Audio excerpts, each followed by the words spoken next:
So I won't Ready worry for a when I beer sit by the down. end of the Yeah, week. okay. Expensive evening. That's only a week. Yeah, I know. Expensive I evening. can follow up with the family again. Just not going to- For them. I'll try. I would. Just- I'm trying to get to a benchmark by the end of the month. I think that'll be the last one. Recording. All right, everyone, welcome to the Plainfield Select Board meeting of Wednesday, May 20th, 2026. We're here at Meriden Town Hall. We will start with the approval of the minutes of our last meeting. I didn't see anything. Did you have any corrections? I saw the very smallest of typos, but I will tell you, I mean, it's a typo. It's in Dan Cannon's name. There's no E at the end. Yeah. Yeah, when you get to where he was speaking, that's it. Yeah, That's it. That's all take I it. saw. we'll take it. I would tell you later, but I'd forget, so. Yep. I will, I move that we approve the minutes. all right. I'll second that. All in favor of improving the minutes? Aye. Aye. All right, they are approved. We'll move into public comment. So, and I would like to recognize, I've got Thea Dodds on the call, who's going to be making a comment later. Thea, if you can hang on, we'll do public comment first. We do have you on the agenda for 6:15, and we're just at 6 now, and I'd like to, just in case anybody was coming to hear that comment, today. So we'll wait a few minutes. Sounds good. Okay, terrific. Thanks. Other public comment. I'm back here because I have to keep I had my surgery. Okay. Yeah, so I sent in an email, recharge, Mhm. that you really should review. Okay, And you have what I'm gonna be saying as well. So basically, what I've been doing is I submitted a permanent chronological I analysis. can't hear a word we you're saying. can't, yeah, we're having a real hard time hearing. I'm I'm guessing the deaf in people, this year, so it's like. I'm so sorry, might the as people well be online listening. probably can't hear you. So I have submitted a permanent chronological analysis of our town certified financial records from 2008 to 2024. So the objective is to look strictly at the public record of our town's financial operations and address a fundamental issue of governance, the systematic lack of operational transparency. It is the explicit duty of this town government to explain financial information clearly to the people who fund it. Instead, a multi-decade review reveals that while independent audits are constantly conducted, the actual results, the structural vulnerabilities are not provided in the annual town report. So if you have I invite the board to the public to verify these exact citations for themselves. And then I can address in our town most recently finalized 2024 independent financial audit on page 2. The independent professionals explicitly confirmed that a core structural vulnerability remains entirely uncorrected.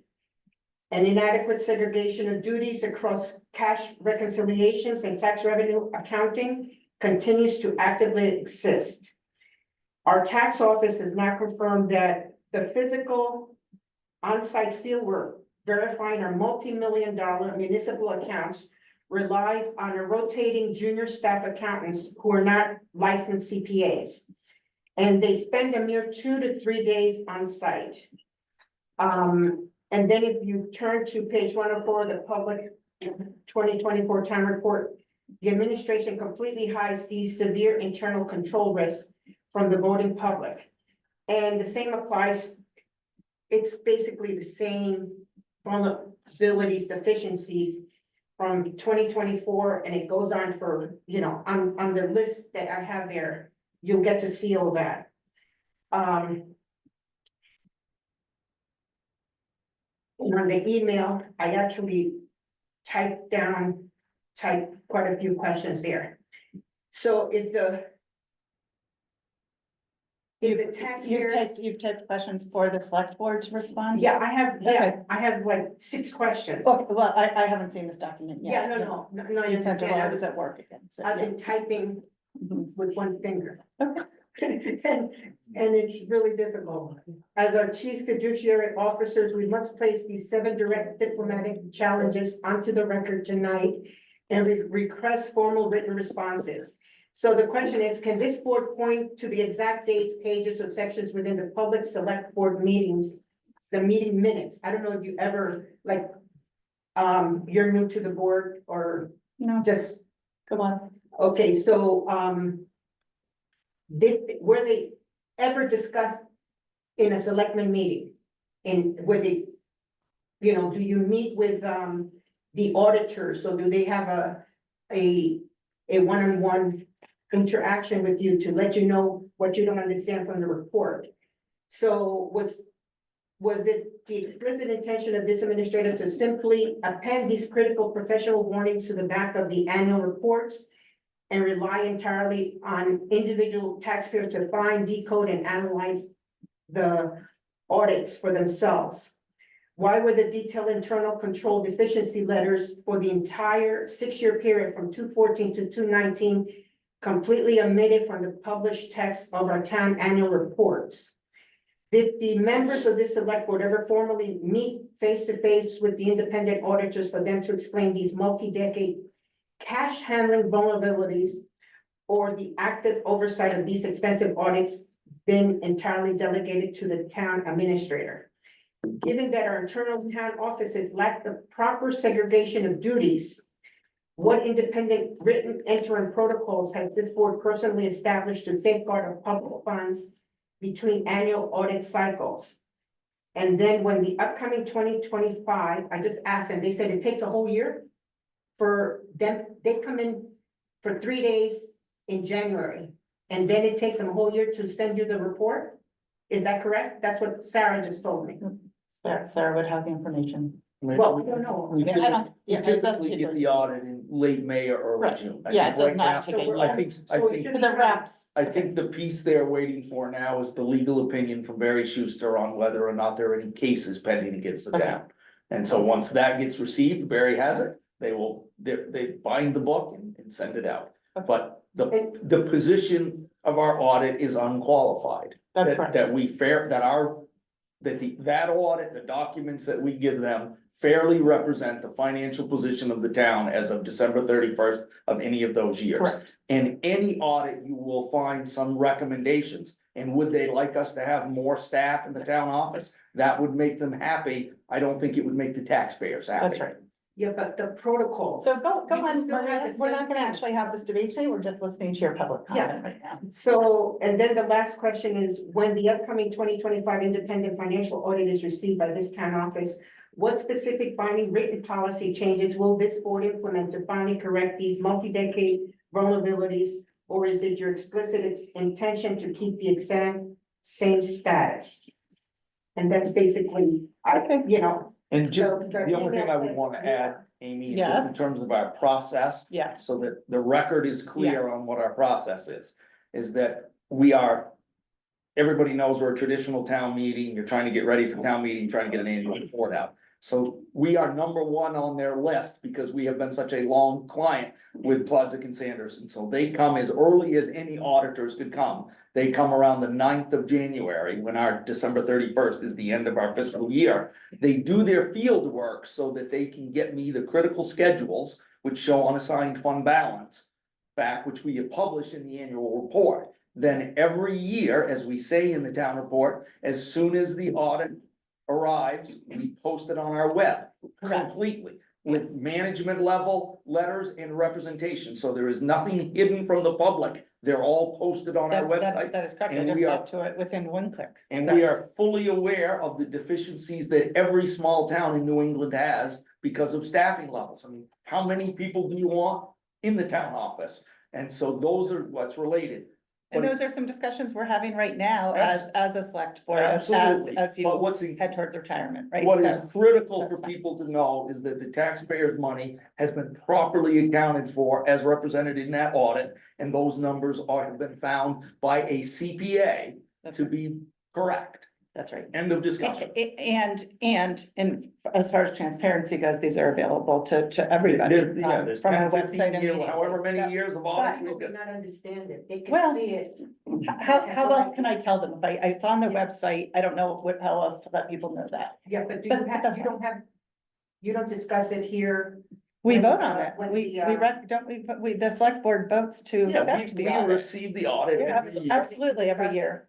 If we have things we care to discuss as a board, we do. All right, are you all set? Yeah. I'm all Okay, And great, it's thank also you. the same firm, just because I think it brings great continuity to the Yeah. town. The school district and the town use the same auditing firm. I think actually almost every municipality in New Hampshire and Uses school Plaza, district yeah. uses Plaza and other nonprofits I've been involved And with. what is- They're a very highly regarded firm. And what is really interesting about that, and I Yeah. can give you the history on that very briefly. Please. We had elected auditors for many years, right? It was Kay McClay. Oh, It was interesting. Kay McClay and Ira Townsend.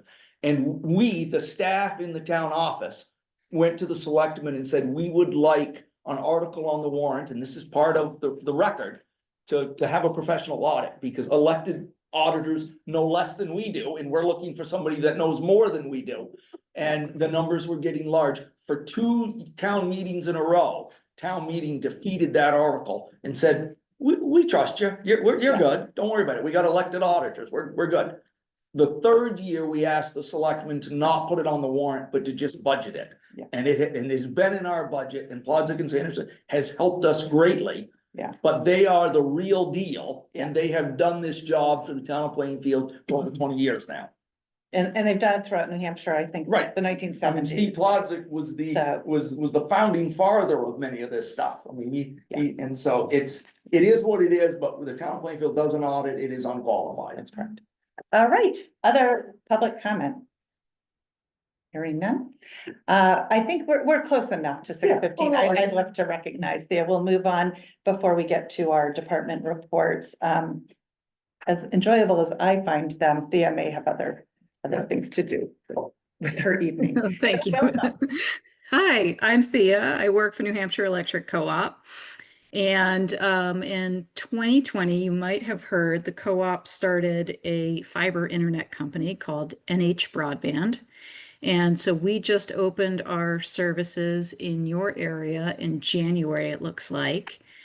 And Steve Halloran had pointed out that perhaps we didn't let you know. So I am here to let you know that there is, we follow co-op lines, power lines. So it is typically a co-op member. I know your town is not, I think your town is a little split. It's not 100% co-op power. Is that correct? Yeah. Yeah, I was gonna say, yes, we are very split on our Yeah, electric. yeah. Yeah. Yeah, classic New Hampshire. So in the places where there are co-op poles, you may have seen these little black boxes now attached to the poles. If anybody notices those are called fiber taps. And so from those we can run fiber internet directly to the home, which is, it's pretty much the best technology out there. Super future forward. Very fast internet, more bandwidth than most of us need. And then it also does phone as well. So I just wanted to reach out and see if there had been any questions on it, or if, I mean, I think when I made the call, I mean, to you guys, we have had a fair number of people come in the town office, and this was just really feedback for you, and then the idea of having you sort of update the selectmen was a good idea. You know, for many years, Plainfield, you either had no internet connection, or you had DSL through phone lines, or you had Comcast. Comcast in Plainfield is maybe half to 2/3 of the town, quite a bit. And then Consolidated came in with DSL a few years ago in Starlink, but the ability to have high-speed internet in Plainfield has been a struggle. And I have, and I think maybe your numbers have as well, been frustrated by the fact that residents come in and they have seen the boxes, but whatever campaign, and I got one at my house, the flyer, it's just not resonating, it's not reaching that they're there. And so I just wanted people to be sure they were aware that if you are on the co-op, you currently have access to broadband. We've got a couple of stories that we don't need to go into tonight about people not having success getting actually connected. But lots of people just don't seem to know it's an option, and so I don't know what you can do to reinforce that. You guys are in a race with other companies, there's another company called Hub 66, which is going to Okay. also. Interestingly, do you know when another company comes in, Brad and I were having this discussion earlier today. I assume there's no sharing of trunk lines, everybody hangs Right. their own fiber on the poles? Yeah, that's correct. Yes. And that's good news for the customers because it means you're not sharing your bandwidth.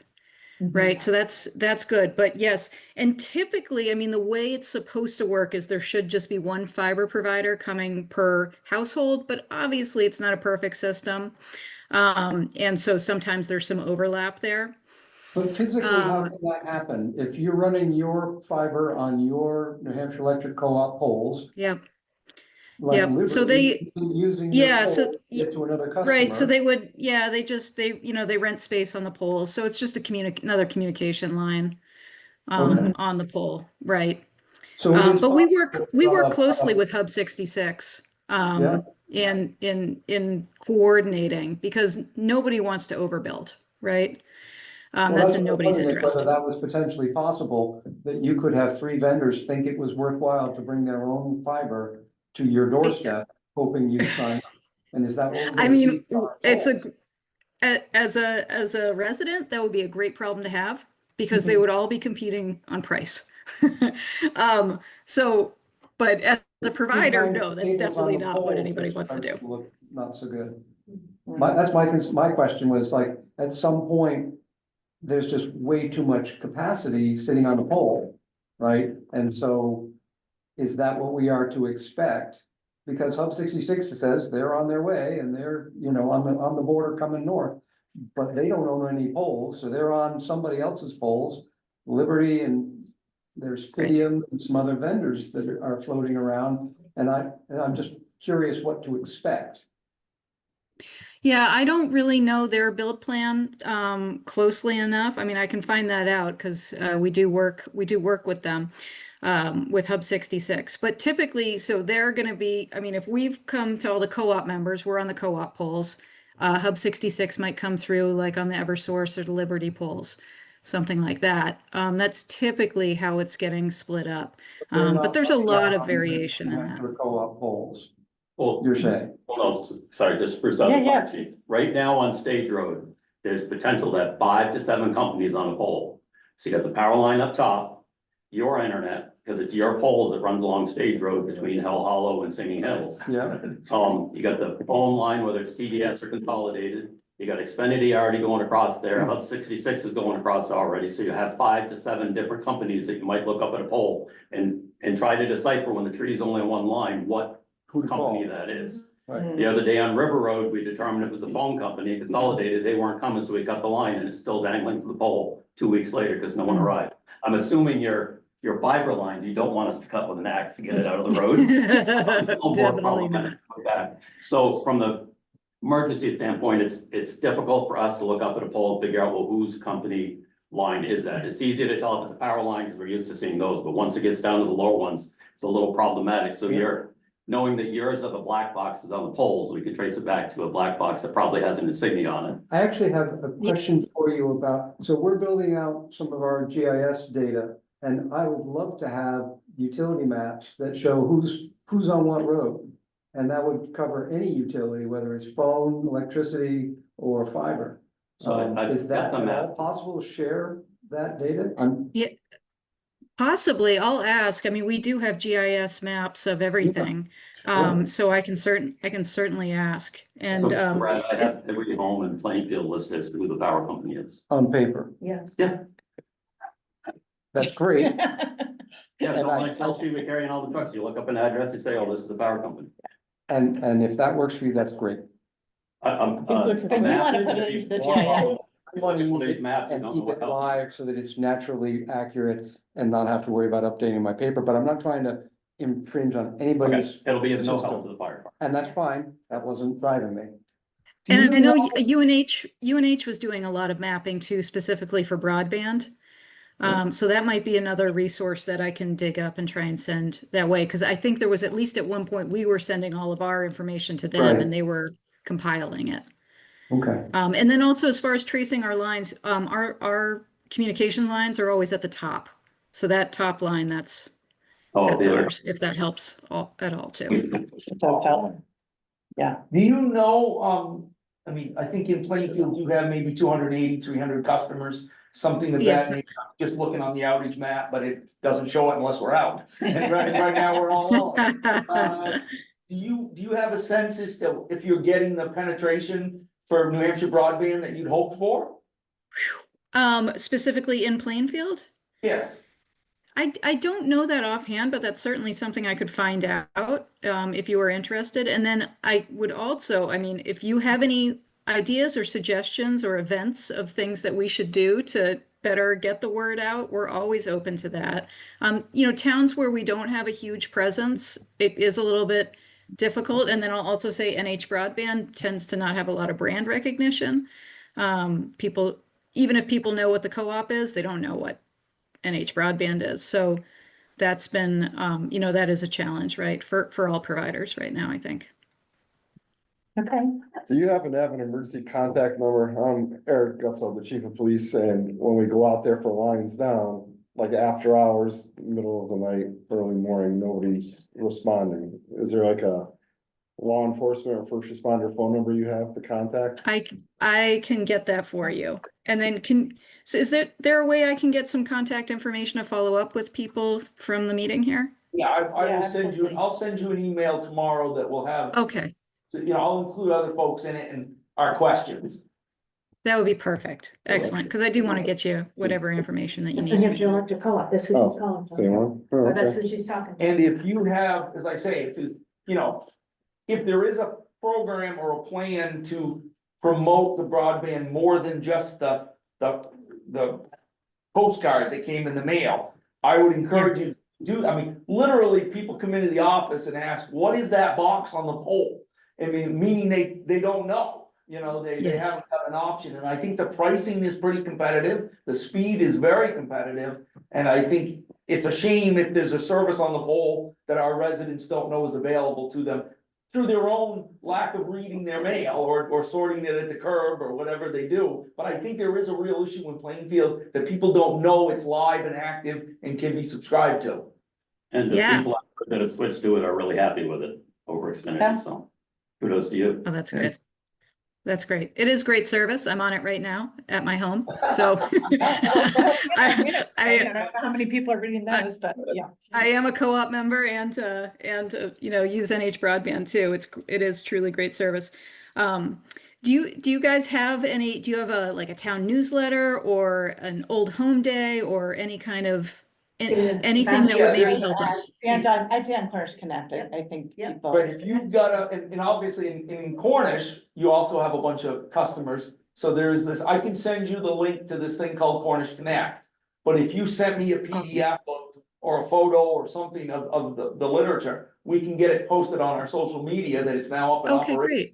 great. Okay, great. But Connect Yeah, that'd be Cornish, if you perfect. wanted to reach Plainfield and Cornish residents, it's a listserv called Connect Cornish, and it goes out a couple times a week. So I'll get Okay. you the link, but that's somebody you'd want to communicate with. Okay, thank you. That's very helpful.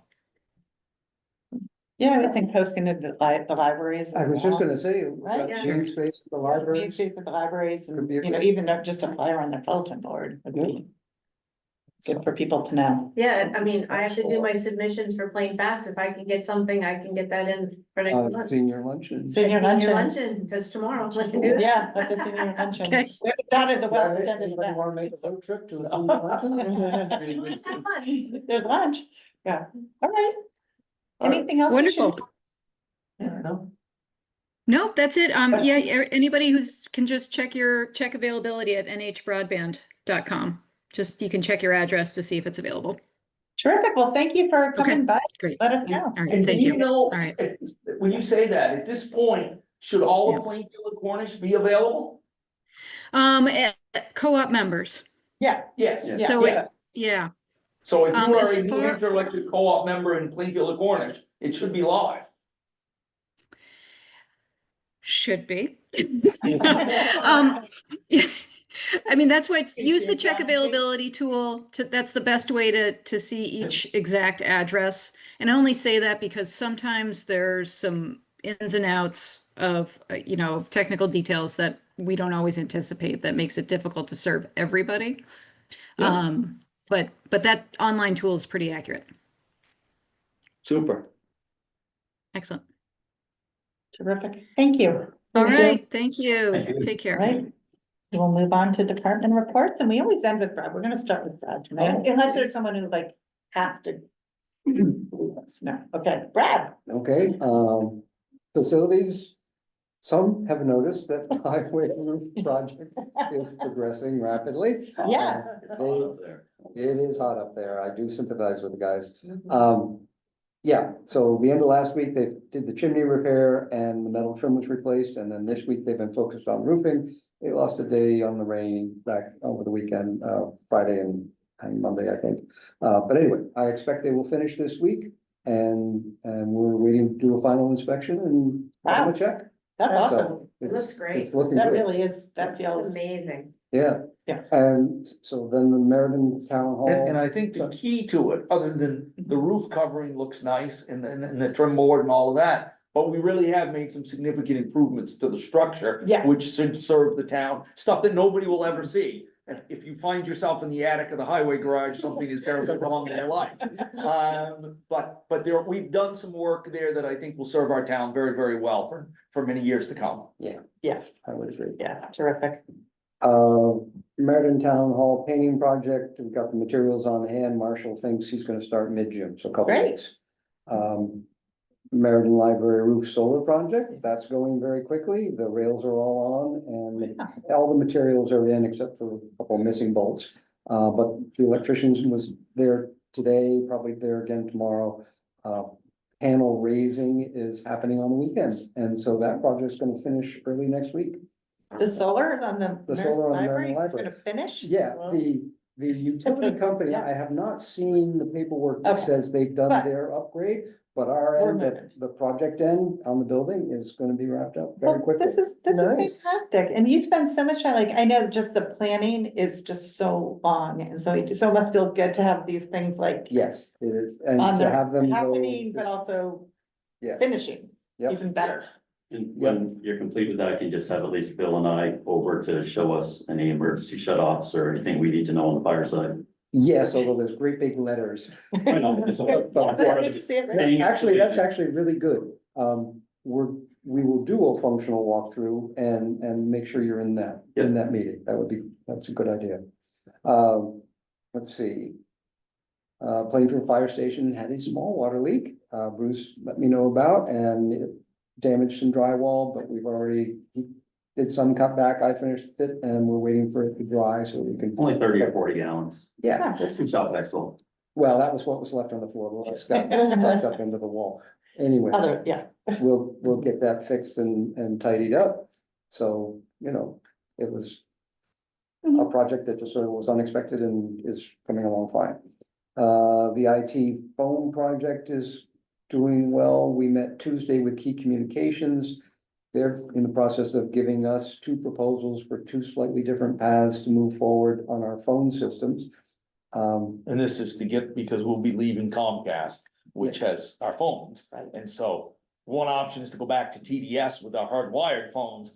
But the more current option would be to use the fiber. Yeah. And VoIP And yeah, I think there'll be some interesting things that are transparent to the outside world, in the sense they still know the same phone numbers to call and we may be able to give them some additional numbers to reach specific roles at the town level, but that stuff is sort of still in the mix, and we're waiting to see the numbers on this because we got a good description of what might happen.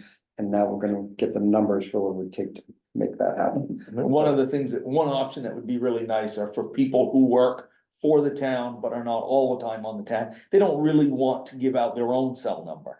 Yes. And so with the Yeah. VoIP system, if if we can get to the level that Brad and I hope we can get to. The building inspector, given the new example, he can have an app on his phone where people call a town of Plainfield number. But Right, he's talking to them as the building inspector, and Yes. when Elise becomes the building inspector, she just puts the app on her phone and they call that number.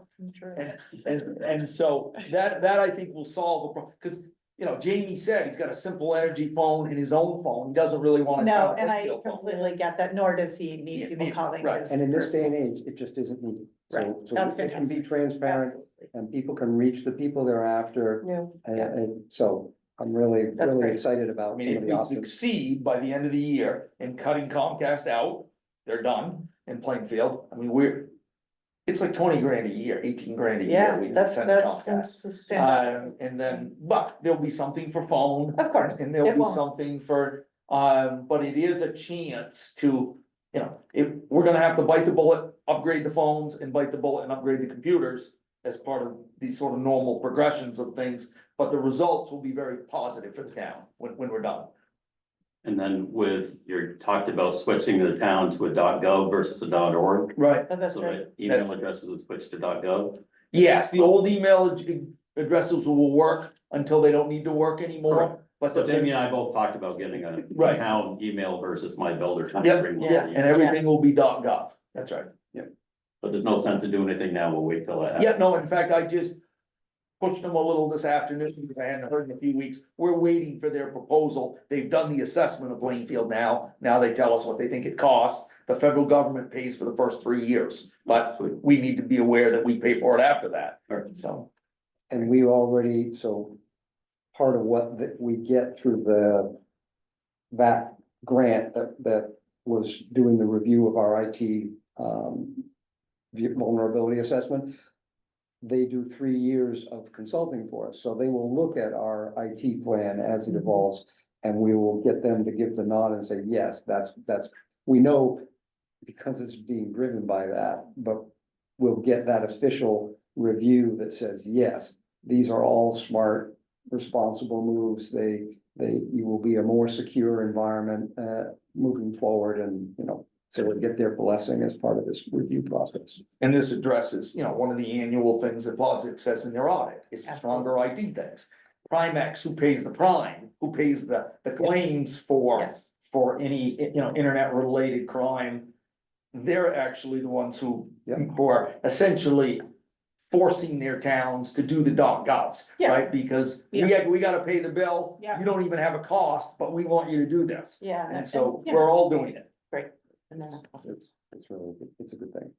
The Hub 66 project is progressing. Their tech spent 3 days last week up in our rack room. Parsing out all the individual fibers into their patch panel so that they're getting ready so that when the main trunk line comes into the building. They'll be in the position that New Hampshire Electric Co-op. I wondered, like, can New Hampshire Co-op just say, we're not gonna give you a license on our bolts? I think at the PUC, that's what they were waiting for before, is that there was resistance dragging their feet to these independent people who aren't utility companies Right. that want to run broadband. So all the power companies that want to get in on the broadband business just had a time advantage. I mean, they to get out must there get revenue and per offer it pole. first. In every pole they attach to, they And, must. and get a they check aren't every month. against that, right? They want to maximize the revenue from every poll, but they want to make sure they're first. Yeah. Right, and so that's probably why Hub 66 felt like they were not as fast as we wanted them to be in this past winter. Right, well, both Plainfield and Cornish are deep co-op company, I mean, they Right. both, I think Cornish is nearly half co-op and Plainfield is the third. So, anyway, all that stuff is sort of coming together, but we saw actual work happening, which was encouraging. I was on the phone with David Mahan Roofing, he's the guy who came up to look at our slate roofs, it was due back. We couldn't fly the drone on the rainy day that he came, but he's gonna be back, he too was saying 2 weeks. But he's coordinating with his next trip to KUA, they're doing the same thing for KUA. And so they'll get up and document our current condition and make recommendations about what needs to get done. So, They must teach that at contractor school. You say 2 weeks. No matter what the customer says, you say 2 weeks. didn't you ever see Money Yes. Pit? Yeah, 2 weeks. Yeah. 2 weeks. And let's see, been working with the PD on a little premise wiring issue with the fax machine. And we did the easy stuff, still couldn't get it to work, and Key Communications is coming up tomorrow and they'll figure it out. Let's see, so and so that was facilities, water department, we've got meter swaps continuing, and I hope to finish them all this month. Frank says he can get to them, and we got one question mark at the end, but that's not the end of the world if that one waits. But other than that, they'll all be done, and then we're working on a solution for Spruce Park. And on the asset management grant, I've been getting pricing on the various pieces parts. We've got a list of parts that comprise our system. And I've now gotten pricing from a couple of vendors for two purposes. One, put a value on the cost of those things aged out. That'll tell us we need to be setting aside money for equipment and about how much, and it'll be based on real current pricing for current parts.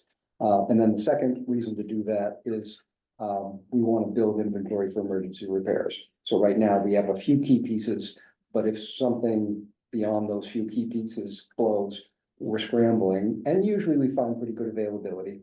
But the fact is, we want to look at the kinds of things we might need and know comfortably that we either have them on hand or we can get them in the amount of time that the public would be willing to tolerate to be without water, which is not very much. So we're working on that list. That's all feeding the asset management grant and the capital planning piece of the asset management grant.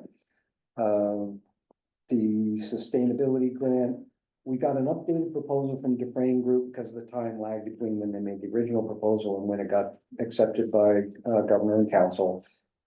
Their prices went up a little bit, but mostly their timeline got bumped out.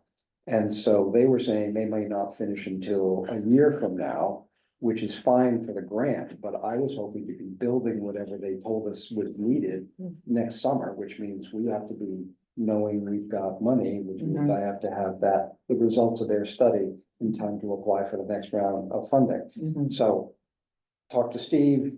We've reached out to Fuson O'Neill, who've done other work for us. Essentially the town engineer now. And they're meeting tomorrow to see if they can do it faster or cheaper or both. Okay, So if that doesn't pan out, I'll be signing for Dufresne and we'll just get rolling.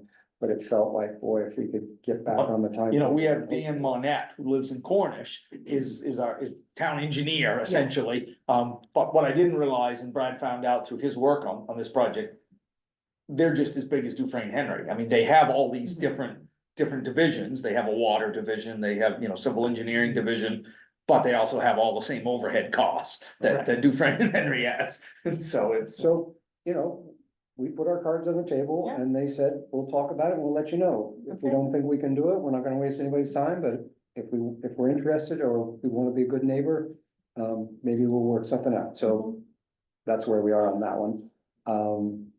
And other stuff, the Upper Valley Lake Sunapee projects, pavement analysis and the remaining culvert assessments and the sign inventory. Those run on interns. The interns are in training this week. So supposedly the actual work will begin in June, so next week after next. And they'll let us know when they're gonna be making the rounds, but that work will run its course through the summer. The DOT resiliency grant, we work with Mark Goodwin on the GIS.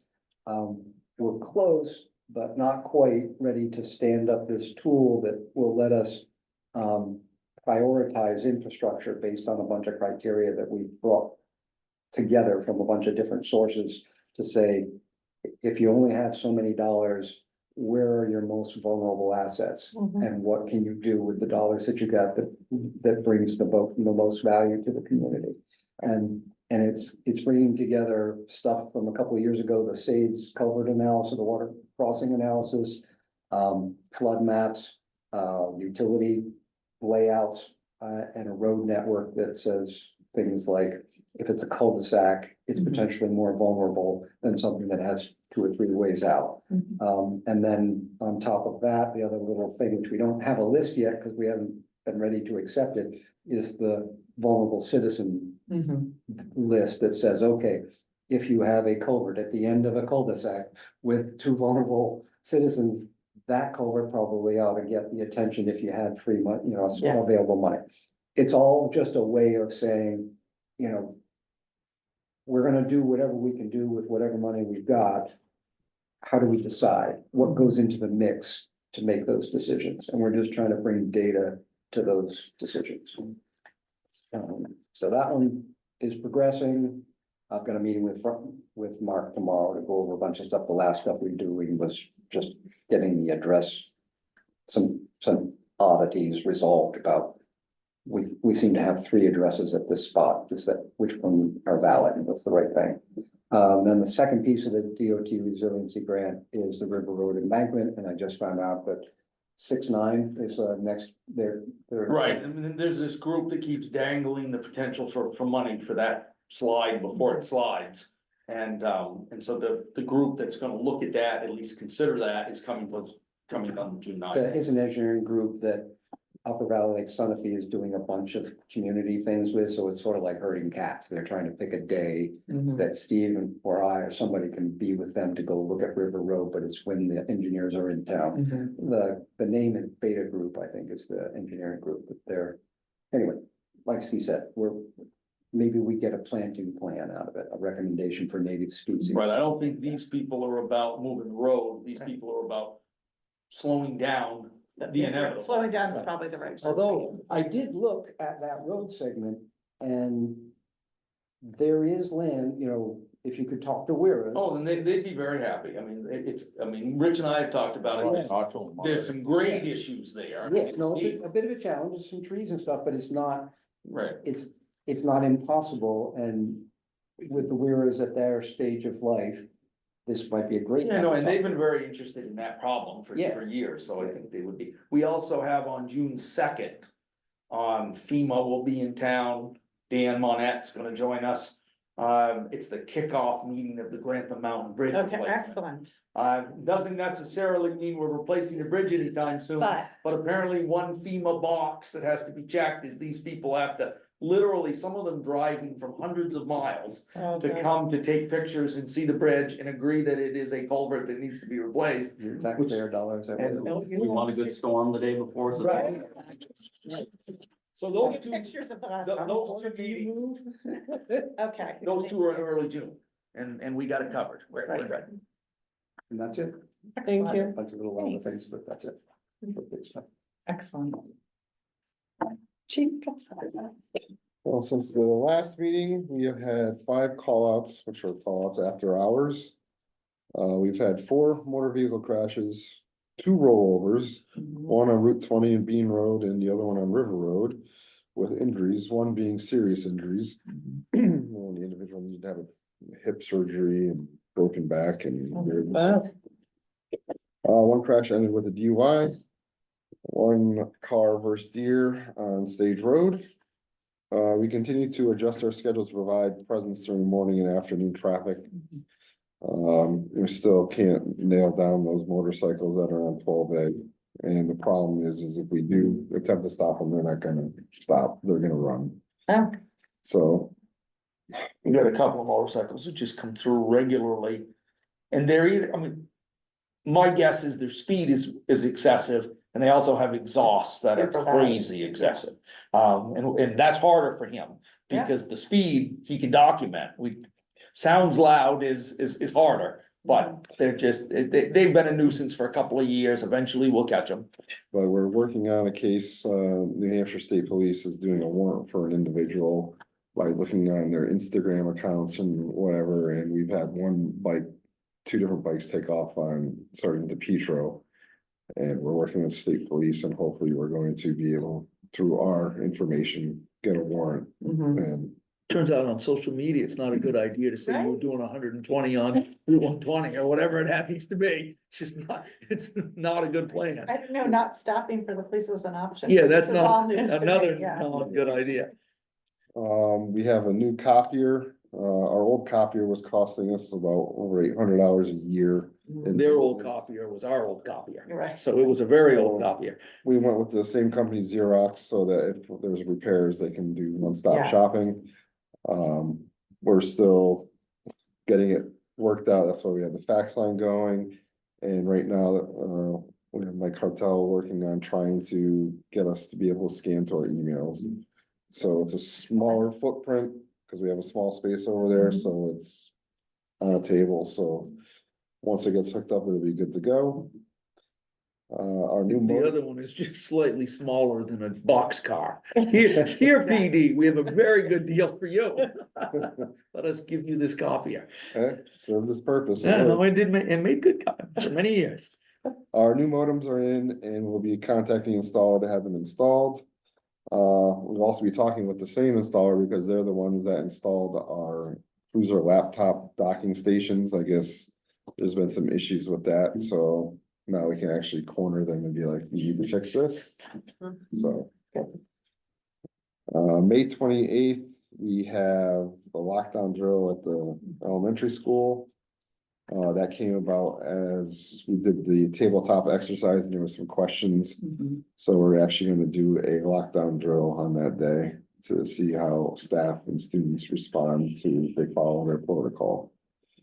We're setting up speed signs on Main Street for KOA activities this weekend. They have, we're gonna put the trailer out there and the sign. Yeah, you guys were double teaming Graduation. Plainfield Village, you had both up.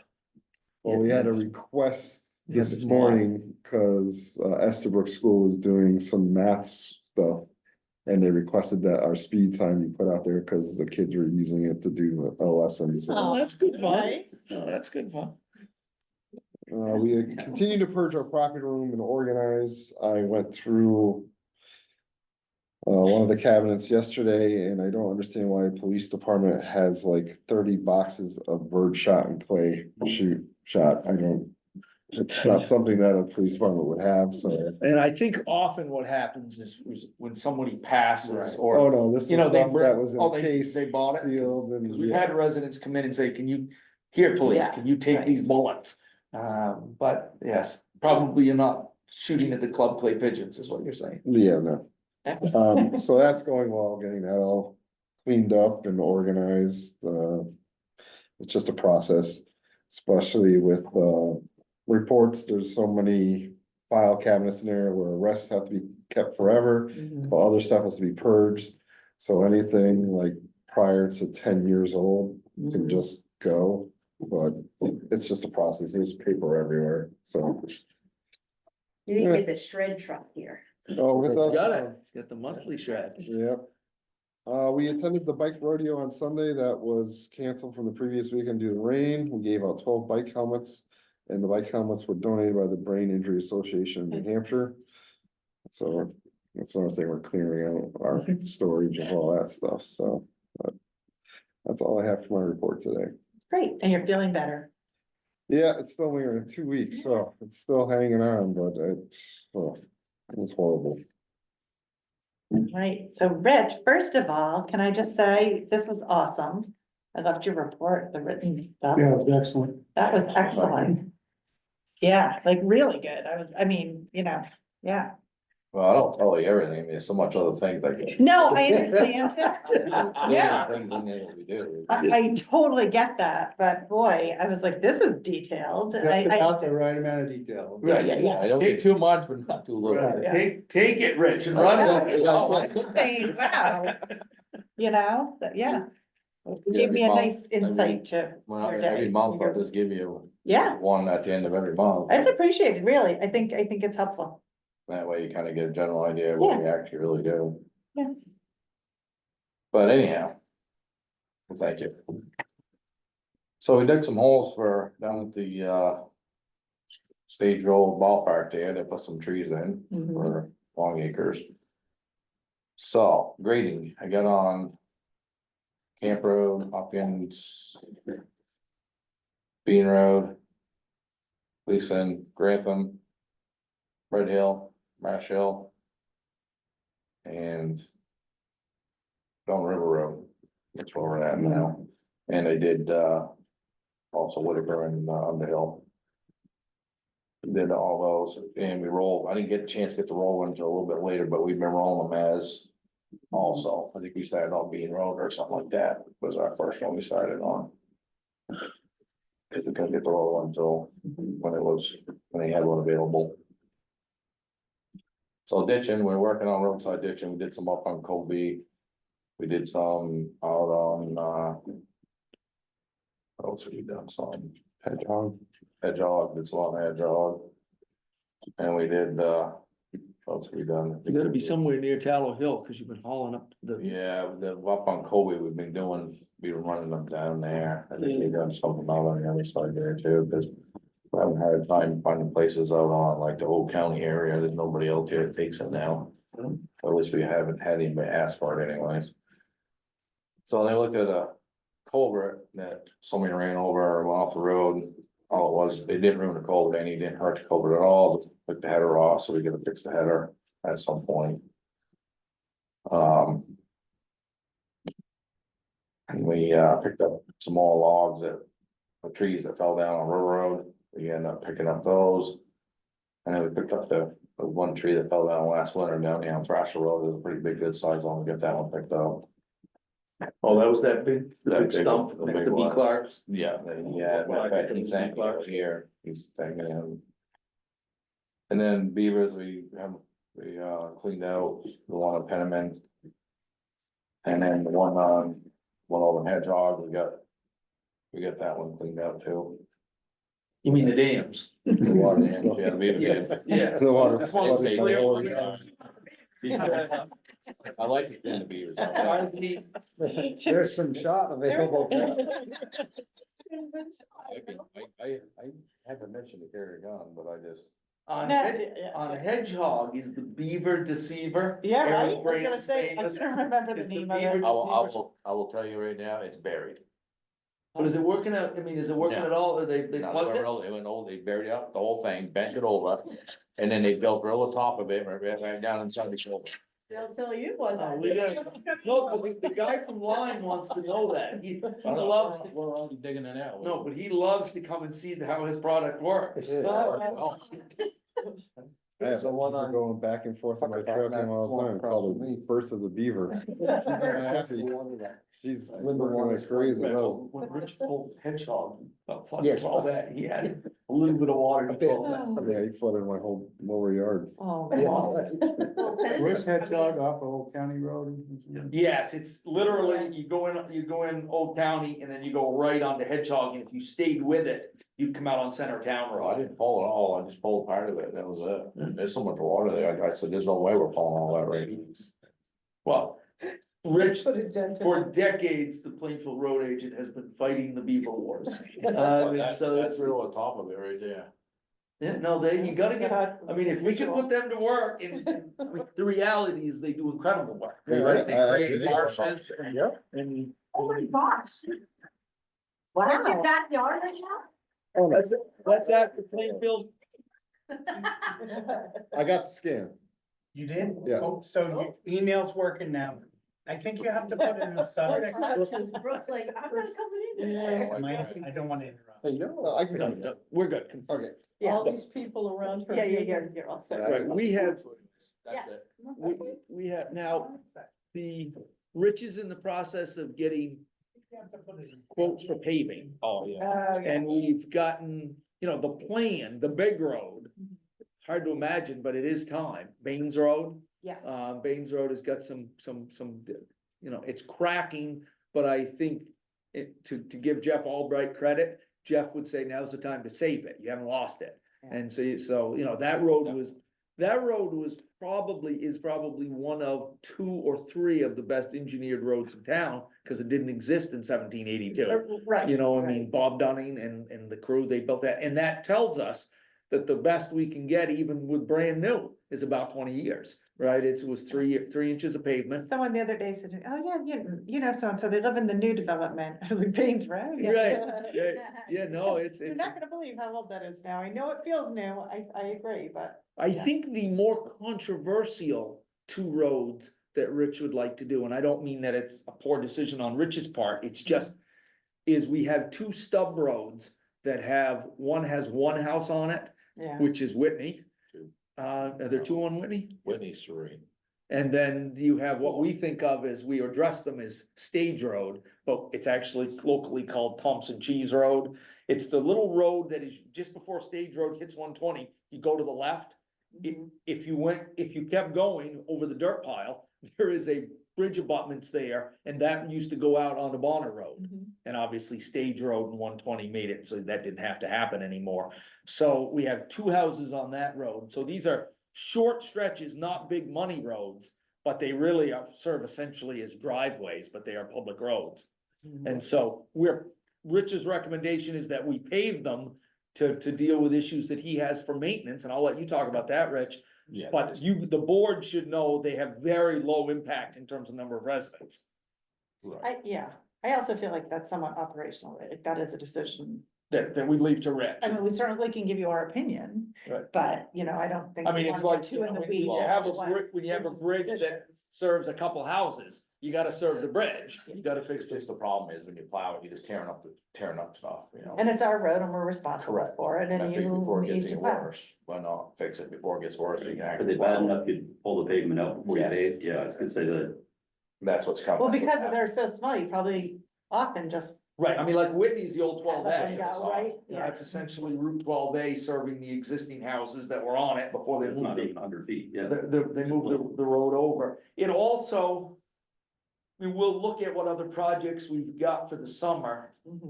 Spending 50,000 on paving would be good, given the unknowns that we have in this year, like our petroleum price is gonna stay where they are right through right through the fall.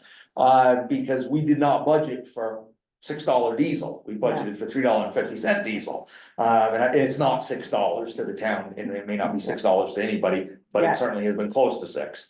And so we'll just have to see, but that, you've got one more round of quotes to get. and- Yeah, I and- have Okay. to call another person and- for, and we should be good there. but that's about it. Okay. So I have to keep grading. Keep You're digging. great. Eventually, you'll need to start again. All over again. That's what happens.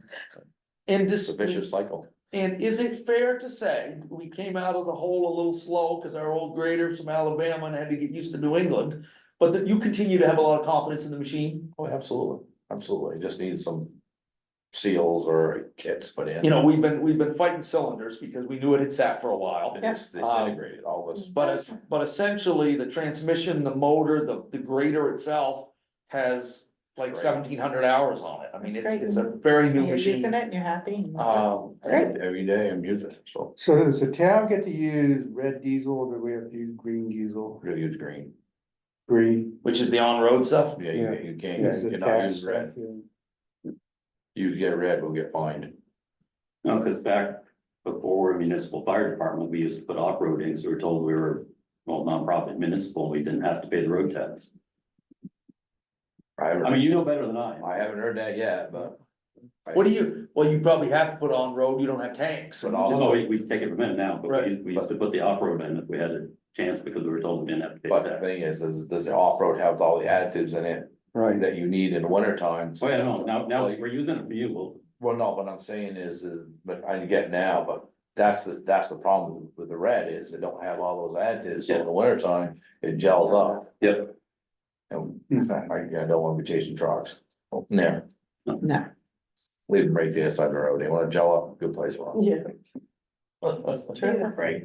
All right, well, so thank you. along with, I actually have a couple things. Oh, yeah. Did they ever decide whether municipal trucks like my fire trucks, do they need to be inspected in September? Because over the roads have to do a federal inspection, but I wasn't sure. I haven't found out yet. I asked the question, I was over there and they said, no inspections at all right now. You know, Yeah, so either way, I want you to go through the truck sometime this fall. I mean, Oh, well, I was Right. going to. Okay. I know but you you're at the road agent show tomorrow. You should ask around. I bet you that answers out. They won't know. Yeah, I can't get a straight answer even at the DMV.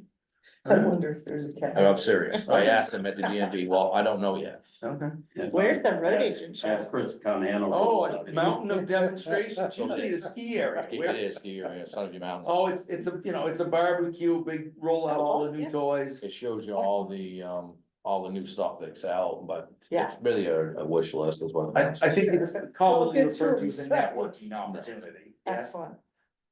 Great. But anyhow, yeah. And have you mostly been, I think the answer is yes, mostly been happy with the roofing crew. They've stayed out of your way. They've been easy. I mean, they seem like they, you know, has not impacted your operations very much. No, they haven't bothered me at all, actually. Okay, Nice. good, I mean, they needed help, I just help them out, and if they don't need help, I just leave them alone. okay, Mine all set. excellent. Other questions for Rich, or we good? Thanks. I'm gonna, can I go now? Oh, yeah, just ask if there were other questions Don't for leave, Rich. because we. Well, no, need to there go are, next. they're part of our. Yeah, so, Excellent. Thought you were Good. getting- You tried, I saw you yeah, tried. Stephanie doesn't know You about it. tried to get it. So, But it'll be okay. Okay. all right, I'm gonna put on my emergency management hat first. We had met with the Plainfield School staff yesterday. Bruce and I were there. We have a full school evacuation drill planned for Tuesday, June 2nd at 1:30. Okay? We have a plan in place that is going to impact PES staff, students, police department, fire department, road crew, EMD, and Cornish Rescue. We have a drill all set up for our emergency management team so that we know how to take care of our community. The school's in charge of their staff and students, but as a team, we know how we're gonna do our infrastructure to make sure that our community and our roads are safe. One thing that hasn't happened in the last 6 years is that the road crew is gonna be part of this drill. Dump trucks are gonna be on either end with fire trucks to shut down Bonner traffic completely. So we walk the kids all the way from the Plainfield School to the theater at K-way, so safest way is to just park big trucks across the road and all traffic stops. And this happens the 1:30 on the 2nd. Correct. Okay. Yeah. And so underneath where it says road crew, you'll see your posts will be on Bonner Road. You will be with fire trucks. The firemen will be doing traffic control. You don't have to get out of your trucks. You stay in your trucks. So what do you need from Rich? 2 trucks? 2 dump trucks 2 dump trucks? parked at either end of Bonner Road. How are we doing with your radios, Rich? That was our biggest question. Are they in? Are they working? I've got them, and I haven't had a chance to put them in yet. Okay, so you I think, do have. okay. Do And you I think guess- that it's realistic to say that they will be in the trucks by the 2nd so that we can all talk on the same frequency? Should be, yeah. Okay, and so they're programmed? Yeah, 1 second, that's what, 2 weeks, yeah, I should Yeah. tell them. Okay, so Doug's had the, Right, they're all I got- programmed and This everything? is what I did is I got 3 different ones. They're good used ones, and they're already programmed to that, so when I take the other ones out, I'm gonna have to give them to them to have those programmed. Okay, So what I'll do is I'll take the 2 trucks that we're gonna be out here, yeah, I'll put in those 2 trucks. perfect. That's awesome. Great, and is that the only frequency in the radio? I was just curious. Do you know, are they single channel radios? I haven't, There's no I other haven't, options for us. I have no idea, cause I haven't looked at them yet. I'm getting wired into. I haven't, I haven't even had a chance to even put them in the trucks yet, so. So We haven't maybe, opened up the box. okay, so maybe once you have a chance to do that, call Bruce or Rob, so that you guys can get on the same frequency, so that when, I'm gonna open up the EOC as a drill. So that highway, police, fire, and even Cornish Rescue can hear what's happening. Okay, it's Right. gonna be important so Bruce is gonna be first on scene, then Chief Gutsfeld will be on scene, they're gonna deal with the school. Then you know what you're doing, I'm opening up the EOC, fire's gonna be stationed, Rob's gonna be on Main Street, we're shutting down Because everything. we don't shut down Main Street until the kids are within sight, so we need to be able to radio from one end to the other of Main Street. Right. And Yeah, then, even Then since all we I do talked to is- you this morning, I have a firefighter that says he has a software for our Motorola portables. So I can hopefully at least get our portable radios So then you'll have- reprogrammed for the 2nd. okay. So I know I don't have fiber frequency either, so. Okay. It's just gonna be important that we can talk to you through this whole drill, and Right. the drill probably will take about an hour, Yeah. hour and 20 minutes till everything's cleared. Because as soon as Bruce and Eric are cleared from the school location, they're gonna go up and do security at KUA. And once they have cleared and everybody's on KUA campus, then you guys So you can guys, leave. so you're You're just gonna be clear. here while the kids are walking, then you guys. Yeah, well, as soon as we can leave, then you can just say it on the radio that we. Well, that, we just need to make sure that you can hear us. There you go. And so it's still unknown as well whether I can come up with myself at the school plus 3 fire trucks or not. So it may be, we may end up pulling you into the mix, we don't know. Yeah. It depends on who shows up, and this is rain or shine unless there's lightning. Yeah. And if it's raining, they're We, gonna go. And how are the kids getting back? They're getting picked up, They're doing they're loading the buses to go home, and the parents are picking up at K-way. So as with, I've always said, with any school emergency in town, our biggest problem is the parents, okay? The It kids is. will get in line, they'll walk there, they'll be happy as a clam. It's the parents that all of a sudden show up to pick their kid up that they didn't send a note in for, so they think they're going on the bus. And people parking their car on Main Street, and walking over, think they're gonna leave with a kid, and the school is really trying to stop that. That's why we say that we're gonna block down the hockey rink Yep. road to only the people that are supposed to be there. So any big event at a school like that, it's the parents that are almost more dangerous. they're also, than they wanna see what's adults. happening, they're Yes. curious, you know, so if we have a fire truck shutting down Main Street right at the hockey rink entrance, then we have Rob with a cruiser at Right. the sidewalk, Yeah. because that's where the foot traffic's gonna cross. Okay. Um, And so, KUA's out of session? Yep, they Yes. graduate this weekend. Yeah. Okay. so take a look at that, when you get a chance to do your radios, then get a hold of Rob or Bruce, so that we can make sure that we are all in the same frequency. So I'm hoping to get a portable programmed up before Monday, so.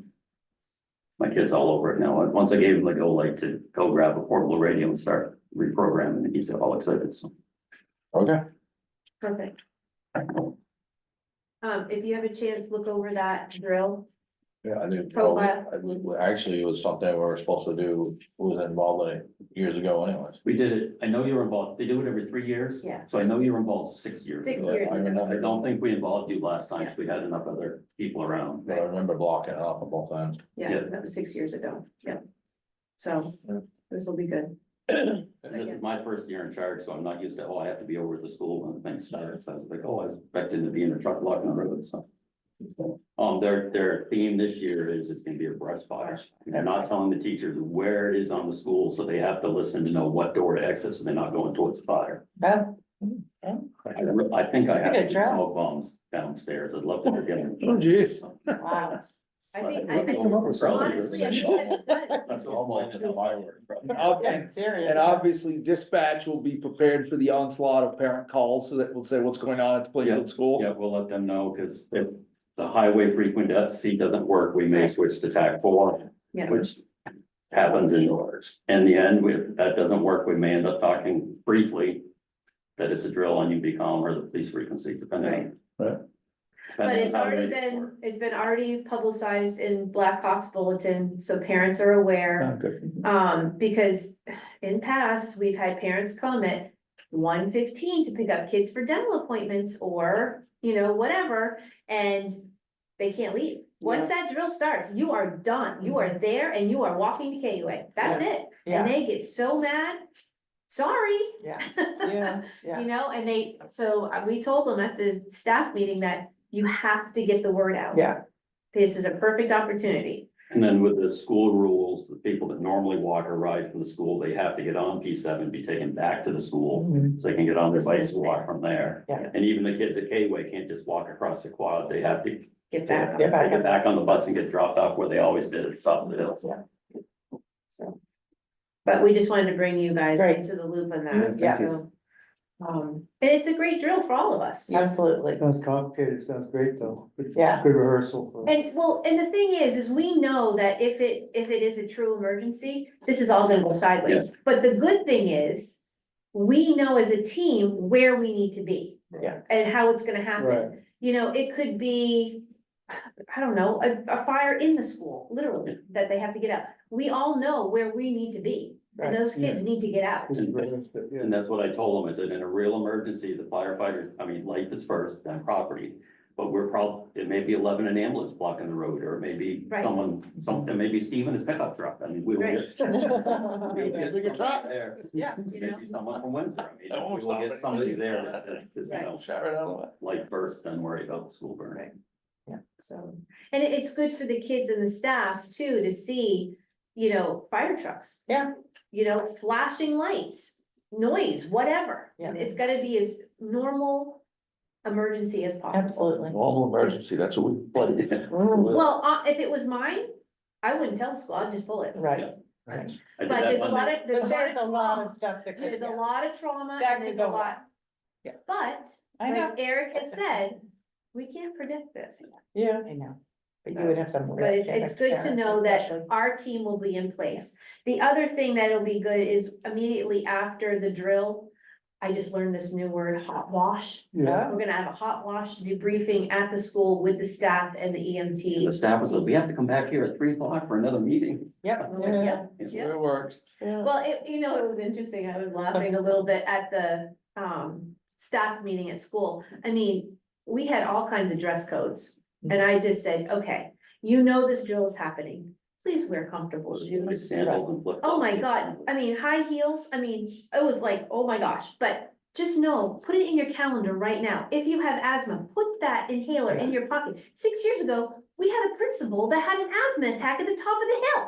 I mean, what the hell? I'll say that. You know, so everybody's looking at me strange. I'm like, no, you don't understand. This is a drill. Prepare yourselves. Yeah, you know what's And then happening. work about with the kids. And they were great, really good. So I'm looking forward to doing this drill and, That's I think June 2nd, 1:30. yes, so Bill, Bruce and I looked at each other, when we said FEMA was coming, I'm like, maybe they need to stay off of Main Street. Or let them see what we do. Let them see the drill. Let them see what we do. So, okay, so that's EMT, so if you wanna go, go. Just take a look and let me know. Just do that, Rich, have that ready, get all the roads graded, everything will be good. Get that done. Get your radio. And I just sent Randy Gage a text. I told him Friday you'd bring up the soil for East Plainfield. Yeah. You know, just so that we dug a grave in East Plainfield, but we ran into very large rocks that, so as you remove the rocks, you needed more material. So Rich is gonna bring him a little grass growing material to finish the job. Absolutely. I'd run before anyone signs you anything. Right, else. yeah, I think we got enough, go. Yeah, have a good night. Thank you. Thanks. Thanks, Rich. Awesome, that's your- Oh, and get that May report in too. Yeah, that's coming at the end of the month. That's what I mean, but well, you'll be shocked at how soon that is. Thank you, Rich. Blink of the eye. It is a blink of the eye. I don't know how we're up to 28 today. Bye. Hi, Rich. All What right. else do you have, Steph? Community resources. Tomorrow, Singing Hills is hosting our community luncheon at 12 noon. Please all come if you're available, because we do have our Memorial Day wreath placing at the Service Memorial. Now, let's Tomorrow, talk Let's talk about, about 1 that. o'clock. if we right, can. yes, we moved the time all around a bunch of different times. Yes, The town trumpeter, it needs 1:30. well, now he's backed it back up to, Alice has had a knee replacement, Yes. and he's gotta get her to physical therapy. Yes, So he wants to do it, he's gonna play and get in. but as close Just to way 1 by. o'clock he's got to leave at 1:05. 1:30 was late anyway.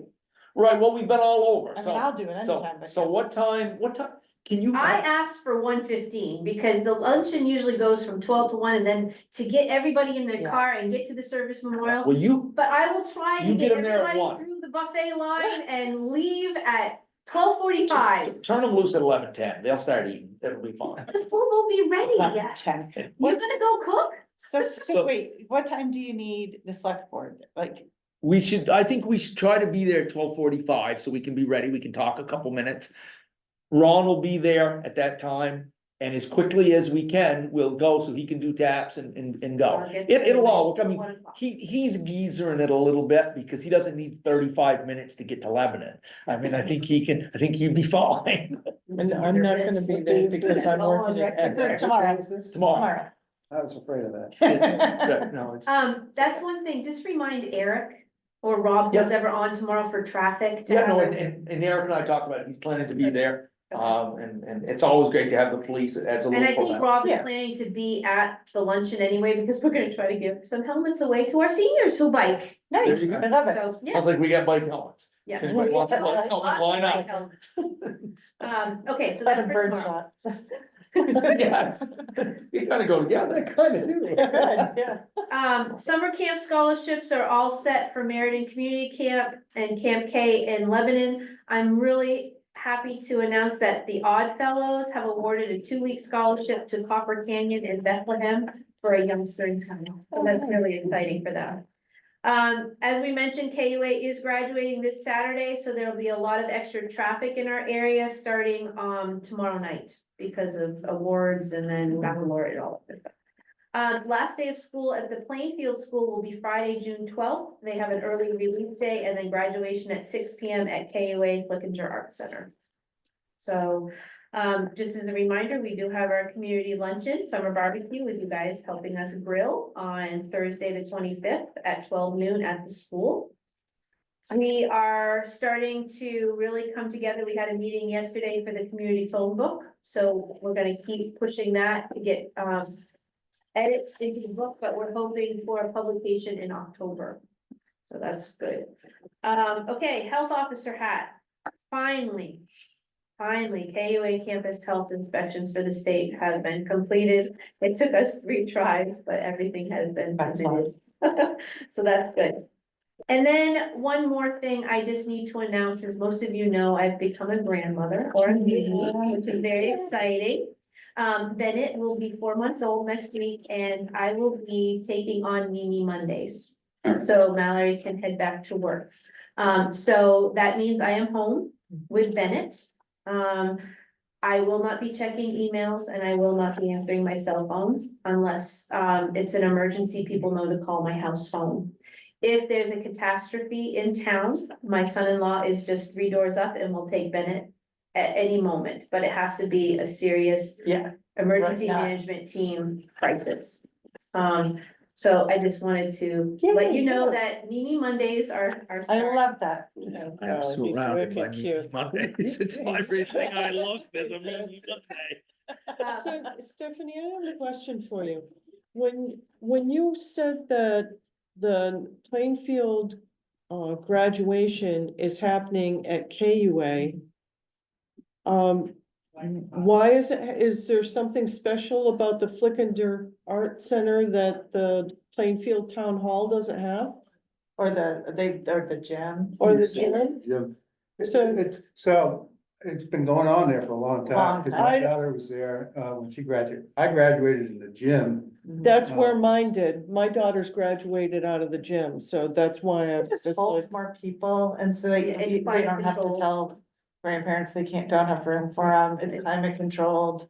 And it's just a really nice thing that KOA It's a offers. nice them. theater versus just. Okay. Yeah, bleachers. kind of like a step up. The kids sit on the stage and everybody looks down at them and, yeah. okay, I just was curious. Yeah. The interesting thing about KUA's graduation is that they always do their own outside I know. because they don't have a facility big enough to put all, to give this. Even on a rainy day, they do not want to go to Flickinger. They will stand in the quad in the rain. But for Plainfield, it's perfect. It just felt a little extra special, Yeah. Okay. to not be in the gym where they went to Right. school and whatever, and nobody had to sit in a folding chair. I'm still trying to get used to the whole idea of an 8th grade graduation. Yeah. Ah, I know. You know, I know. I- And I think, I think KOA lets us use that at no They do. charge, Yeah, you they know, do. it's It's sort a of a community community gift. that That's they- great, Celebrating I our just kids. So it's not like we're paying money. Nope. thought something happened and No, something it's been, did. I mean. We got an upgrade. 29, you're on. Yeah. Yes, Yeah, I mean, it's been a while. It's one of the ways KUA gives back to the town, like they allow us to use the hockey rink. That's one of their gifts to us, which is kind of nice. Okay, thank you. And that's a wrap for me. It went on more than one page, it's been busy.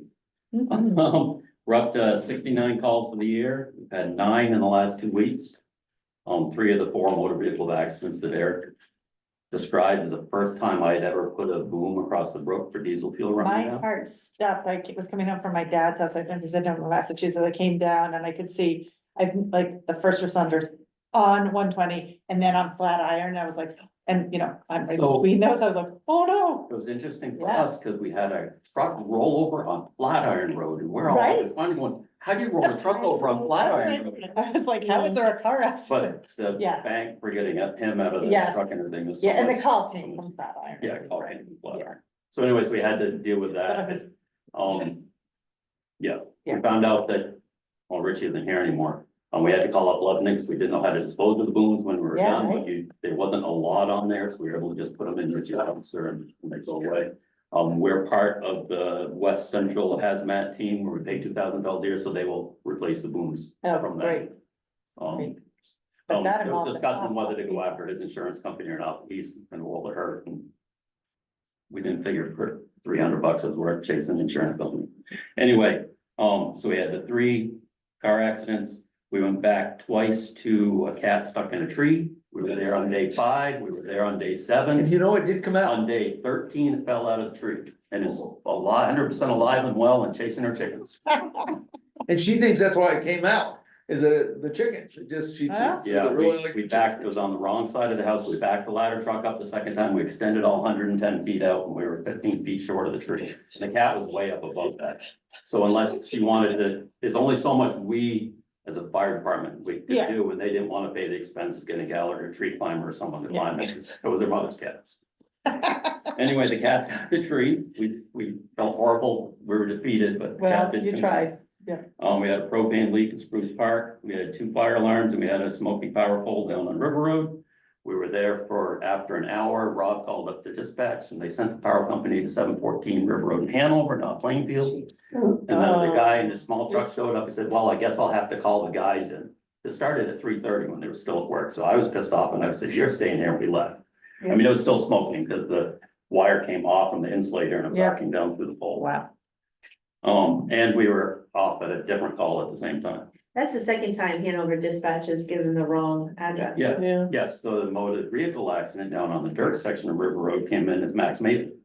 So I was going slow looking down over banks because they said the truck was out of the road and I finally met someone coming up the road. I flagged him down. He's seen the truck roll over. He goes, oh yeah, a couple miles down on the dirt section.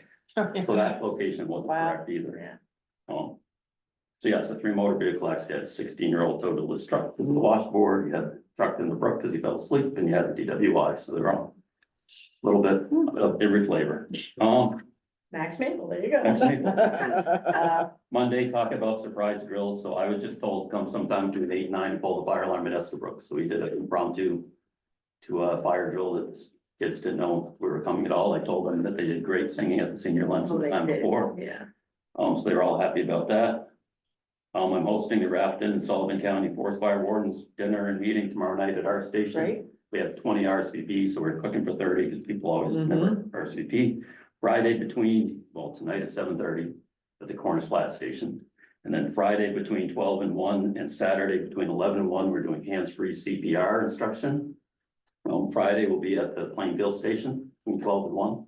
And Saturday will be in conjunction with the blood drive at the school. This started with the, what do they call the board of directors, the state politicians, The executive, Karen Lyatt Hill. yes, the executive council. Executive council, there you I go. saw So all her over doing it the on social state media. this week, they're trying to see if they can train 1,000 people in CPR. So, Okay, Hanover just added theirs on at Lou's, I think, today. I hadn't seen it before in Lebanon and Enfield.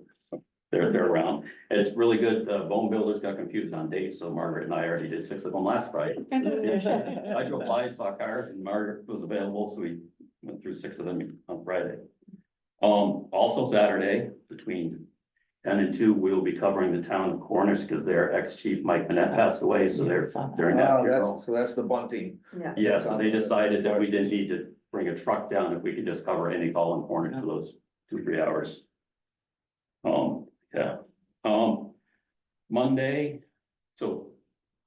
Yes, we co-own the air compressor to refill our air tanks that's housed at the Cornish Townhouse Station. So we were, before we were municipal, it was owned by 3, Cornish, Meriden, and Plainfield, and now it's kind of the 2. It was discovered that we hadn't had it serviced in maybe a decade, not annually. So they came on Monday and serviced the compressor, and yes, it needed a lot, but it came back within specs. And they had their air tanks for their SCBA's. They brought a whole trailer and tested them on site, where it took us a month with Hampshire Fire to send out 7 at a time back and forth. And so in 3 years, when we need to do Meridans, we may have them come with their trailer and just do them all great. once.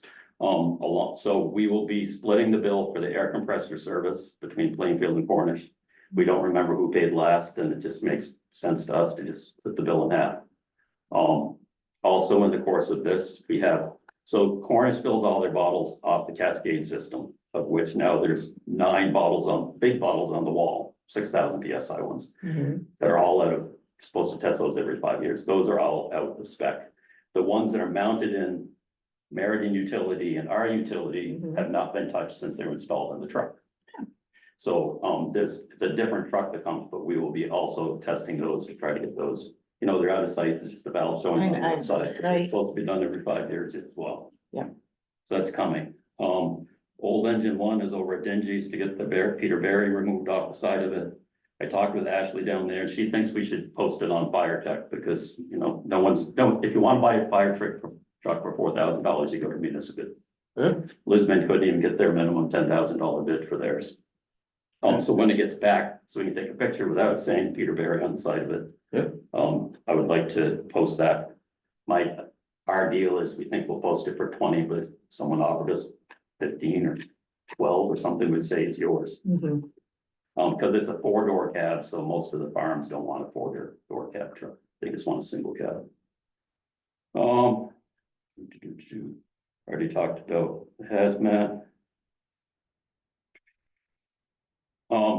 Stephanie sent it to me yesterday. We've been doing a lot of emailing these last 2 days. Apparently, yeah. So the American Fire Act grant that is usually out every year, 2025 Fire Act grant that has slid to being announced and opened in January was just opened up yesterday. So we're a whole year in arrears. So I will be talking with Steve. Were you involved with the last time we submitted a grant? Ryan McGraw wrote up some stuff trying to get radios. I was involved in signing it. Ryan was Okay. involved in doing all So the I'm grant prep. gonna need some more numbers from you though, because they want to split it. Like, I don't know what the fire department pays for insurance on our trucks anymore, because that's all encompassed with all the other. Right, we can stuff. So- help you with So, that. and all the population and a lot of that could start to go into it. So that's open until June 22nd. Yeah. So I'm gonna do an online workshop next week to learn more about it. But if you remember, that's how we got Meriden Engine 3 was through the Fire Act grant. That was before we became municipal. So we pay 5% and the feds pay the rest. Wow. And that's how we got our original air packs 10 years ago on the Plainfield side was through this Fire Act grant. That's great. Last round that we did it, we didn't pass the computer cut, so someone's eyes never saw it, so we did something systemically wrong that we didn't pass the computer test, trying to get some portable radios and those. So that came up this week. We talked about the water damage.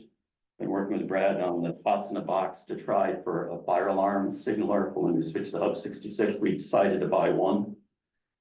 Correct? Well, we're waiting to hear from Key because they may give us an equivalent. So Okay. the concept is still out there The as concept right now is to get one, and we'll probably put it at the Plainfield Firehouse, because that's less intrusive to everything happening at Town Hall and Right, everything. turns out that with this VoIP phone system, we may have some other options that will be just as good, so we'll. So we're working on We'll that, but keep you posted. I think that, and it was a great idea to just buy one and then see before we go buy 7 of them for the whole town. And we might be able to buy one of the service packs that Key is gonna offer us and be less money, but again, we're. Yeah, we're for those working two on it. folks. Had a couple calls about that. I don't know if it's in the last 2 weeks. Recently, I've done a oil furnace inspection on Hayward Road. I had to delay the one on the Duke because I was at a fire call, so that's not until next week. Next week, I'm meeting with the Meriden Congregational Church up here. They had a lot of fire alarm problems last fall, and they're not happy with whoever's doing their fire alarm, so I'm gonna meet with them to do that. And they have new keys for our Knox box up there for everything. This also keeps getting pushed off, so now next Tuesday, I'm meeting with the engineer and architect for the Plainfield School. Jamie will be out of town, so we'll catch up with him later. I did one tent inspection for KOA. Did they put a big tent up down there?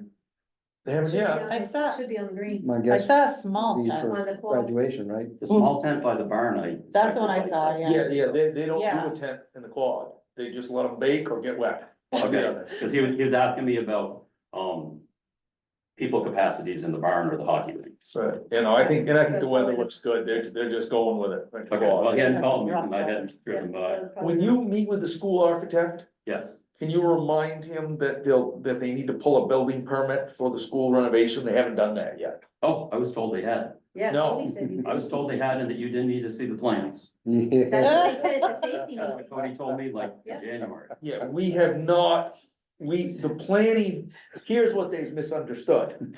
The planning board, waived site plan review, very different than the building permit. Yeah. So they didn't have to go to the planning board and have a public hearing, but they still need to come to us for the building permit and give us a set of plans. So Jamie will have one and you'll have If one. you send Yeah. an email and CC Steve. Yep, no, I'll see. But it is true they waived site plan, but not the building permit. Correct. That's what they're confusing. That's Okay. fine. Yes, And- exactly. At the start, my biggest concern is now, when you go out of the corner where you count the ballots, that goes into a hallway that goes outside. The new plan had that going into the sink area of an open bathroom, because all the bathrooms are floor to ceiling, so they're not boys and the girls room anymore. And so that is no longer a direct egress to the outside. That's right. So when they have a basketball game in there and all the doors are locked to the main school, that's no longer considered egress, so you just have the two doors on one end of the gym. So I just want to make sure that that gets noted by the fire marshal's office when they review the plans. Yep, good. Because when the, after hours, when there's basketball and stuff in, the doors to the school is locked, and going through a bathroom and then outside is not an approved egress. Right. Yeah. So, I've heard that things have changed, but they didn't tell me what changed. So, and with all the changes going on at the school, I haven't pinned anyone down at the school to say that they're the school contact. That's what I want. Yeah. Because Beth is covering as a superintendent, Cody's gone at the end of June, because they did away with the facilities manager. So who at the school, I shouldn't be calling the architects and people direct with a concern. I should be going through a contact at the school, which I still haven't figured out yet. Yeah, well, you'll keep at it. Yeah, I'll keep at it. Other things that pop up weird. So today I wrote a letter for an insurance company about a response to 4 Squad City Road. And first said, well, that's in Cornish. Right. I was gonna say, I don't know what that is. And so what the deal is they are 8 or 9 miles from the Cornish firehouse. So you have to give them a really horrible fire rating for the insurance plan, but it's 0.9 miles from the 12 Oh, acres. So my letter was to say, You would. and rightly so, as I call it, any flicker of flame or life endangerment, Absolutely. Cornish or Plainfield, we're both getting toned anyway. Right. And that's all they wanted was a letter They on know the letterhead somebody. to say that, Coming. you know, we were aware that that's what Cornish told them. So yeah, that was just out of the blue. Yeah, I think that's it.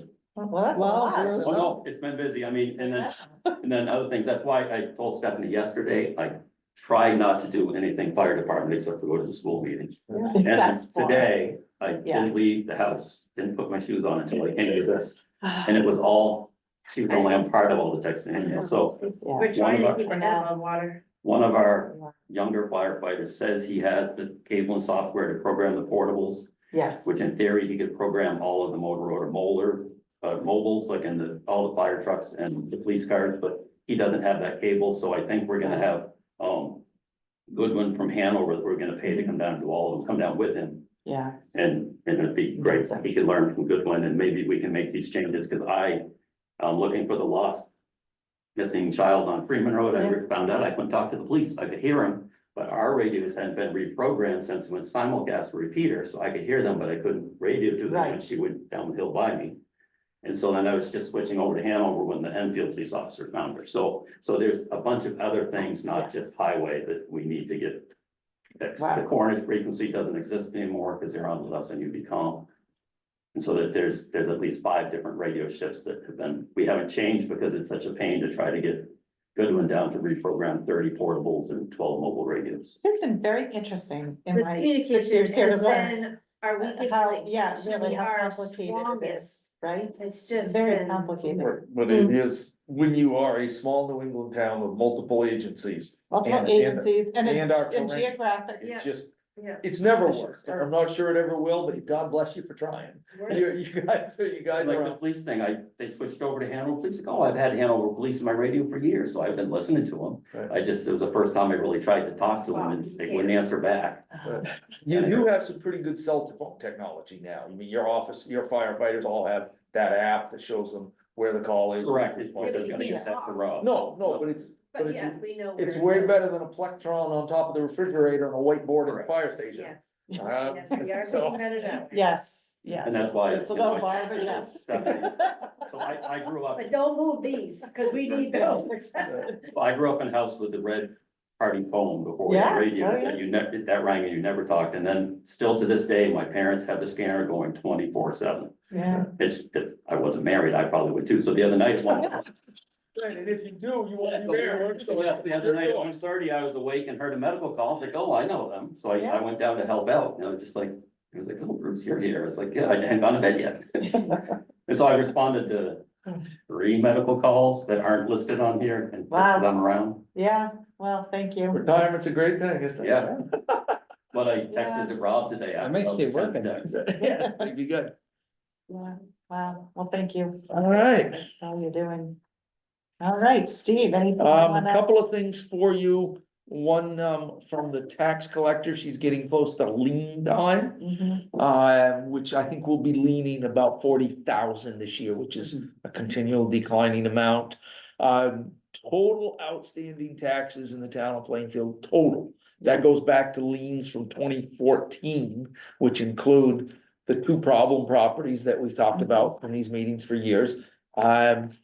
There is a total outstanding of taxes, from all sources, including water, of $227,000, some change there, but let's call it 227,000.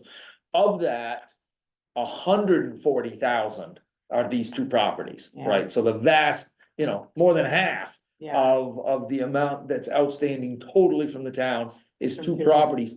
Both of these properties have a resident owner who lives in the homes. And so it has been, generally speaking, our policy not to deed those.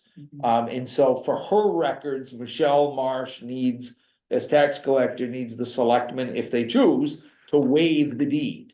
And say, we're not going to take these two people's homes away from them. In one case, the property we're owed 84,000 from the property. That's an old farm on 12A with a fair amount of land. I mean, so our 84 is safe. That includes interest, the 84. And so I think we don't have much choice but to do it and let the natural course of things. yes. These guys, neither of these folks have banks, right? If they have banks, we never get here because the bank plays the heavy. The other one is about $62,000. That's a single family home, not in the greatest of shape, but off of Haywood Road. And so those are the two we've got. Michelle did the deed waiver because you guys have signed them in the past and said you Yeah. don't want her to deed them. If you choose not to sign them, then she deeds them. She hands you the deeds and we do with them whatever we do. Right, so, but we won't be deeding, but there is a lien and we are for the Oh, first. Yes, to and both of get these this people have payment plans, neither are particularly good. I would say this one, the Haywood Road one, does better. That person comes in every June when they get their federal taxing refund, and they just put that towards the taxes. I think we would be happy to bring to the selectmen, although it might not be popular throughout the town. We would be happy to bring a proposal from both of these homeowners to waive interest if they would pay principal just to get them off, just to get them back. But that's not And is that a realistic thing for It's- either of them it's to not. actually do? Yeah, it's not. Right, I mean, it It's not. sounds nice. I mean, and we had one other of these a few years ago on Brook Road. Yes. We were in about 40 grand there. Yeah. And the reality is those folks chose never to pay their property taxes. They hit the market at the right time. They sold their house. We got all our money plus interest and they made money.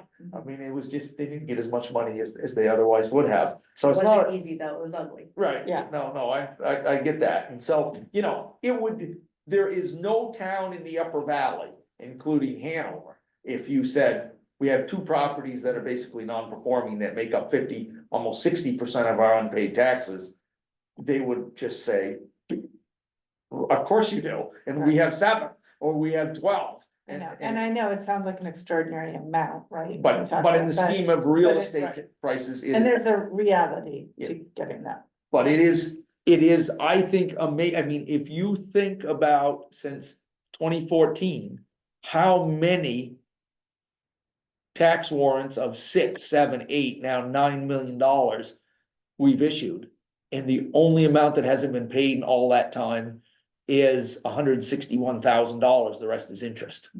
I mean, so anyways, so these, Question. When was the last time the board met? we've been in progress. When was the last time the select board had met with these people in a private session? Oh. I It's don't been a know. while, I think, yeah, it's been a Not while, in my we've negotiated payment plans with both of them.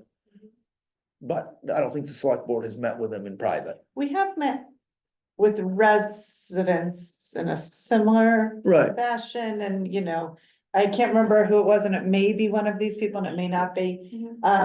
They, and they'll tell us they're gonna pay.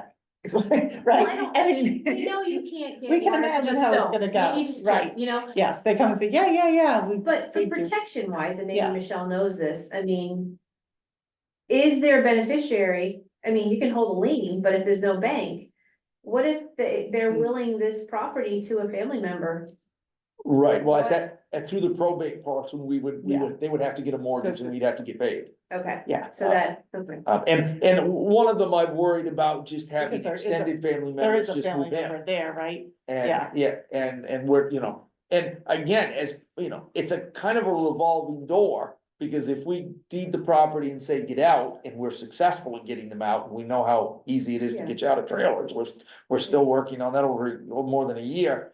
They're knocking on your door and saying, well, you're gonna have to put me up in a hotel. Right, no, and I don't think we want, I mean, we wanna stay with Right, caution, we want people to stay in their homes, but I think accountability and making sure the town has crossed their Ts and dotted I their mean, Is and they I would, understand. They do talk to our town administrator. right, Right, and and they're- most importantly, Michelle. in And this more case. importantly, Michelle, so it's not that they have no contact, I mean, certainly we could. I mean, if we were a heavier town than we are, and most small towns aren't. The one on 12A, we would declare inhabitable probably, just say you can't be there, it's not a great house to live in, structurally, I don't think it's a great house. But it is it is a farmhouse that the family that owns it dates back to the king. And the granting of town, and so I think the best you do is you do the deed waiver, that in a sense it's a CD, it's earning interest. And there is no scenario, we are number one. Towns and cities are number one for liens. We will get paid eventually. Yep. And the good news is, I think, is that the number of these properties is not increasing, it's declining. I can easily remember the deed being 100, the lien, every year essentially. The old system was that the town at a certain point offered the taxes for sale. You bought my taxes, you bought them for 3 years in a row, you owned my house. And that really incentivized people to pay their taxes, because they didn't want Peony Goodwin, or somebody like Peony who would eat those taxes up every time, and buy them. And so the Plainfield, like most small towns, or medium towns, I would say, we, did away with the tax sale process and went to the tax lien process. And, which means we buy the taxes, essentially the Plainfield taxpayer pays the taxes, and Michelle liens them. But that number used to be 150, 160 every year, the lien amount every May, the unpaid amount on a smaller warrant was a bigger number. We now have a bigger warrant with a much smaller number. I guess if you're on the planning board, you say, well, that shows how hard it is to live in Plainfield, because the people who are in our town don't struggle paying their taxes, right? Means they're in a different place in their life. They're not 22 years old Yeah. with 3 kids. And that sort of thing. But anyways, Michelle would be happy to meet with you guys if you wanted to on any of these. You as selectmen, and it's actually a public record. I just prefer not to say it in I a know, public meeting. I know. But as a selectman, you have access to the second page, has the names, Yeah. has the information. You can decide not to sign them, but Michelle either has to deed them or you have to sign the waivers. Are you okay signing them or? Land doesn't lose value, Yeah. so, I mean, so long as we're guaranteed that we're going to get our money eventually. Mhm. If I were handing you a pile of 25 of them, you'd say, we've got something wrong, something. That's right. What's, No, I just wanna make sure before I sign it, that the, I guess my main concern about it is if it's a situation where. The owner passes away, but as you said, one of the relatives just moves in and homesteads. right, Yeah. that would be through probate. so we have through probate, and I also have to say, I would have. Certainly, less feeling for that person Okay. to deed their house, right? Like, they're not. Right, and we have, and just so for Kent's purposes, being new to the board, we absolutely take raw land. If you don't pay your Yes. taxes and it's a property you happen to own, then, and we've done it one time. was one of these people because he subdivided a lot and was gonna sell it and he never sold it. And we took it by deed and we sold it, and paid off his taxes. And so raw land we do, in the years that I've worked for the town, and it has nothing to do with me, that's just my frame of reference. We've never taken a primary owner of a home out of their home for taxes. I'm okay with doing this. It's new on me. Yeah. Look and. And you don't have to decide And tonight. we, you know, and the truth is we do get the house eventually. So- Yeah, or the money. Or the We- money. we almost- We'd really rather the money than the Yes, house, but, Yeah. but we get. yes. You know, I don't think either No, of, it's happened where, you know, usually it's sold. and right, then in we- one case, I would say the house is a liability and the land is the value. But in neither of those cases are we even close to what the town is owed. You know, the property, I mean, we just had a 2 acre lot in Meriden sell for a 4 acre lot in Meriden sell for $240,000. Real estate is nutty right now. I'm just glad my 5 acre piece isn't assessed at that much. Yeah. Right. Well, and you know, Yes. yes. Be nice. I mean, the market is being made as we speak, right? These lots continue Yeah. to sell at those prices, that becomes the market. Yeah, But that's not a frame of reference. it's a math problem and the numbers go down the other way, so it's okay.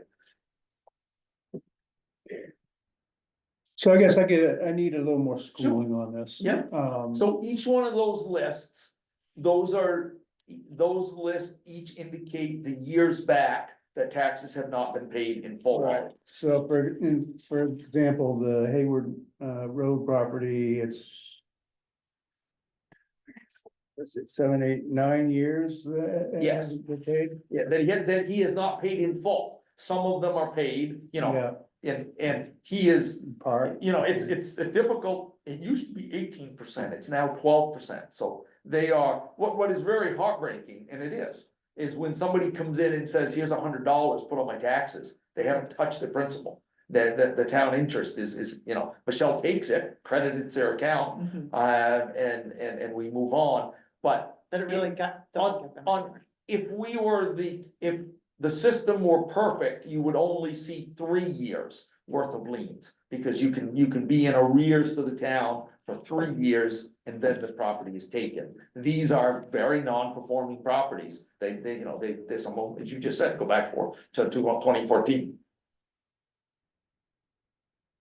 And in the Hayward Road case, there's a family issue, it's owned by the person who lives so there. a deed waiver is, we're saying we're not taking a deed Right. from this house. For each year, every year you do the same thing. So next year, if you feel differently, you say, look, now I've done this a second time. But yes, it's basically, Michelle, now, the other system is, which some towns use, there's the deed waiver, and just so she doesn't make it up. In other places, the collector hands the selectman the deed and say, here it is, and you do with it whatever you do. You put it in a drawer, you don't do anything with it, or you record it at the registry and start eviction process to make the people get out. But it is, I think the deed waiver is what we've done on these two in recent years. So if we sign a deed waiver, we're saying that we're not taking your deed, but you still owe us this amount. Oh, absolutely. And we are first in line, And we. and we are first in line to And get we're it. first in line to get it. And then there's some sort of tipping point where it becomes the tax is more than you can make up. Yeah, and on any year at this point, you guys can make the decision, things have changed, we're gonna, you know, once you get 3 years in. Then you can deed it at any May that comes along, you know, the next year, they haven't paid all of those taxes, not just that they paid the current ones. Or they paid a big pile of money, if they owe you any taxes in arrears more than 3 years. You can always take the deed, we're just saying to the collector, don't give us deeds on these two. For right now, Right. but when, no indication that won't be the case in the future. And, you know, as Stephanie said, if it is of value to you, we can meet with those people. I would try to craft that as a non-public session out of respect Yes, for the people, Absolutely. but it's But it's difficult. already public information. Right, Well, I what's mean, if the somebody gain- walks in what's the tomorrow. Gain for meeting with them. I mean, So I don't want to, as a selectman, that's been a selectman for a month or 6 weeks or 5 Right. weeks or whatever it's been, like say, yeah, I'm gonna take your deed. Right, So I think, for me, a deed waiver would be appropriate. right, I mean, I would say that we're aware of these two, we work with them regularly to make sure some payments are made, one is more frustrating than the other. But I would say that both of them we are still well within our ability to get our money back. And essentially, you know, you're making 12% on those unpaid taxes at this point, because you will get paid, you know, and the owner never has a choice, right? When he sells or transfers at closing, the town has to get paid or the closing can't happen. Yeah, I mean, they will come to us and try to, you know, say, hey, we don't wanna pay all that, can we pay half of it? And we will say, no, No. you can pay all of it, thank you. Right, that's an easier. yeah, I mean, thing to say. yeah, there's a lot of things involved in here. One's fairness to the other taxpayers that are. Yeah, no, Yeah, and that's the absolutely. problem with it, yep. Yeah, And most people who live in our town, the way the system works. Is you would not feel good about yourself or going to bed at night knowing the town had liens on your property, you know, most people pay in full or pay as much as they can. So that they don't have liens, and to your point, Ken, we have people who struggle really hard. And Stephanie knows those people, to pay their taxes so for them, you know, it's a big deal, they care, you know, about it. Sure. And so these are your two outliers, there's no, the rest of them come. Every year we run, you know, we've got a subset of this group that's always 2 years behind. Yeah. And they scrape it up and they pay, they so, do their best. so they, you know, and so that group makes up the other $80,000 or whatever the difference is. These are the two real poor performers. But 2 is a very small number in a town of 1,400 parcels, and I think you bide your time. It's just, Well, then it I think becomes, we- then what do we do? which property on 12A this is. I'm just above Mike Sutherland's on the right, Mike's got the big pond. And then you go a little bit The further. one that's up in the back? No, way up, no, the next one is the farmhouse that sits by the road. Oh, the Reed's house? No, keep going up the top, get right up at the top of the hill. Yeah, And then you've got Mike's, the driveway that goes up to Herbie Williams, and then Mike Williams lives in the Yeah. next house. And that's all this is Williams property, the Williams name goes back to Yeah. the You kindergarten. already see the basement light on over the doorstep, it's on all year. Mm. Right, and it's not, you're not looking through a cellar window, you're looking through the sill, and so it's not a, you know, it's got to be self-correcting soon, I just don't know how much I'm longer. inclined to sign it, but. Yeah, I am too. I just wanna make sure that you're comfortable. But it's important that we discuss Yeah, it. absolutely. You guys understand, and you know, I mean, it is not what we promote, it is not what people's, I mean. And it's less and less common in Plainfield, but the banks are really the ones, I mean, Michelle had right at lien. She had a resident on Croydon Turnpike. Pay her the taxes to avoid the lien, the check bounced, it was no good. The person said, there's no way I can make it good, that, by the way, that's a crime, you know, it's a felony to give the town a bad. But Mascoma Savings Bank writes a check immediately because they don't want the town leaning their property. So what you want is a bank. Yeah. If you have a bank, Right. they deal with it and it's what they do. These 2 properties are old concepts, so I think you sign it and we move on, but you monitor it. I don't get the sense that there's a huge conversation to be, I mean, there have been conversations. My question is like, if you had a conversation like, hey, just so you know, the select board had a very serious conversation Right. about your That's, property. that's what I'm. Right, well, Right, and Like, each, we Accountability. we talked about taking your deed, right. right? And for this year, we've decided not to. But you need to be aware. And would that, like, Yeah, any, no, oh, yeah, no, or, I mean, it's Boy, I worth was- their I knowing. was in there sweating bullets against those selectmen were ready to take your property. Yeah. You, I mean, you better get in there. But I think it goes back to what Ken said. Yes, For those that do pay I their know. property Yeah. taxes, totally, it shows your due diligence Absolutely. to talk with these 2 families Absolutely. that have been in the, right? just accountability, And just just to saying- let them know you've had a serious conversation. Yeah, And I will talk with both. And of we them the may next one. land Yep. on doing that next year. Right, and they need, and to your Like, point. this is the closest we've come to doing it in my years, Right, and right? to your point, it is a choice every year, and Yeah. they have no recourse, I mean, it's not like they either pay it all. or you can deed it anytime now because they are in arrears for And years. if we were to see more progress this year, we might be less, Yes. you know, it would weigh on us next year. And our decision making. In our decision making to see, gosh, you know, because we understand this isn't easy. If they could write us a check, I'm guessing they would. Yes, Right, exactly, Right, but I as don't- elected officials Yeah. for your Yeah. constituents, you are doing your due Absolutely, diligence. right? And I think that goes back to what you said, Kevin. Yeah, I do too. So we're gonna sign it. But perhaps there should be a conversation if they'd like to come talk to us, they can, but I think it generally goes through the tax collector Yeah. in terms of, if, right. I mean, we'd this- like to see a little more progress. Right, this is really just completing Michelle's books that she was either told Yeah. not to give you the deed Yeah. or she Yeah. gave you the deed. But we would like to see progress, and if it isn't, we may end up with their deed, and Yeah, that's those are ugly, the we don't want only it two either, that are but, in deeding. Those Yeah. are the only two. yeah. Okay, All right. all right, thank you for the discussion, we will sign these. Anything else we need to? We're all set for tomorrow. We know we're gonna get there about 1:45. We'll get out of there. We'll get Alice to her physical therapy for her knee. I mean, Ron is, He can do it Ron's, from his car. well, he has says to. he's been warming the lips up for 2 weeks. He doesn't want Did he to. say, doesn't Amy play the trumpet? Yeah. Yeah, well, Yeah, Or we could, see what Eric yeah. is up Yeah, to. but We haven't heard For that. a while, so yeah, So, anyway. oh, and then on the only other one, and I'll just pass this around. Yeah. Barry Schuster and I have been working for a couple of months off and on. I wouldn't suggest it was a couple of months worth of work, just off and on. For whatever reason, Yes. Comcast Cable TV Okay. wants to extend the franchise agreement that expired last July. Uh-huh, Why, nobody would really understand. It's cable, it is not internet. They wanted a 20-year deal and we gave them a 5. okay, And they're, I think somebody in the Comcast world has it on their desk to get these filled out by each town. okay, And so Barry has reviewed it. He's talked to Heather O'Neill, who is the Comcast rep. We amended it a couple of times just to each, but this is not about internet and it's not about protecting.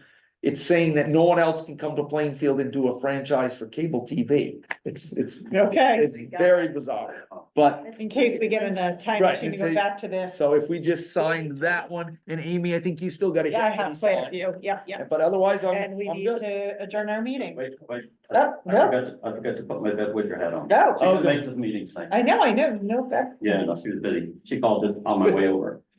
Just, you know what's happening. So we have discovered that before we can proceed with anything in our grant, we have to have all the quotes for all the work submitted to LCHIP. So we are all spun up to put heat in the bathrooms and fire alarm system, but those are due the single digits of June. So now we had to all of a sudden get some of the quotes Okay, for things that we weren't planning on doing till next year. So we're working hard on that. okay, Yes, it's a little frustrating to get work lined up. for you, for sure, yeah, We're about halfway earning the money we need for the match. Excellent. Monday, that's amazing. we replaced 25 light bulbs in one of the 5 drops with LEDs to try out. Okay, The LED equivalent is 40 watts versus 25, so we can't just go in and put the lights on anymore because it makes it super bright. mhm, So we're always gonna have to have the dimmer controller on to dim it down, otherwise it's super bright with the full force LEDs. But we're put half a bank of one of those in just to compare to the incandescents, and we'll take them back out if we decide that we want those before we order the other 200, 300, Okay. whatever, it's 320 volts. Working on that. We need to fix the railing at the bottom of the stairs. This spring it was still cold and damp, and then it rains. I know you said you had epoxy, so the bottom of the railing and the Yes. granite Yep. is loose. Yep. Someone grabbed onto it recently, this weekend.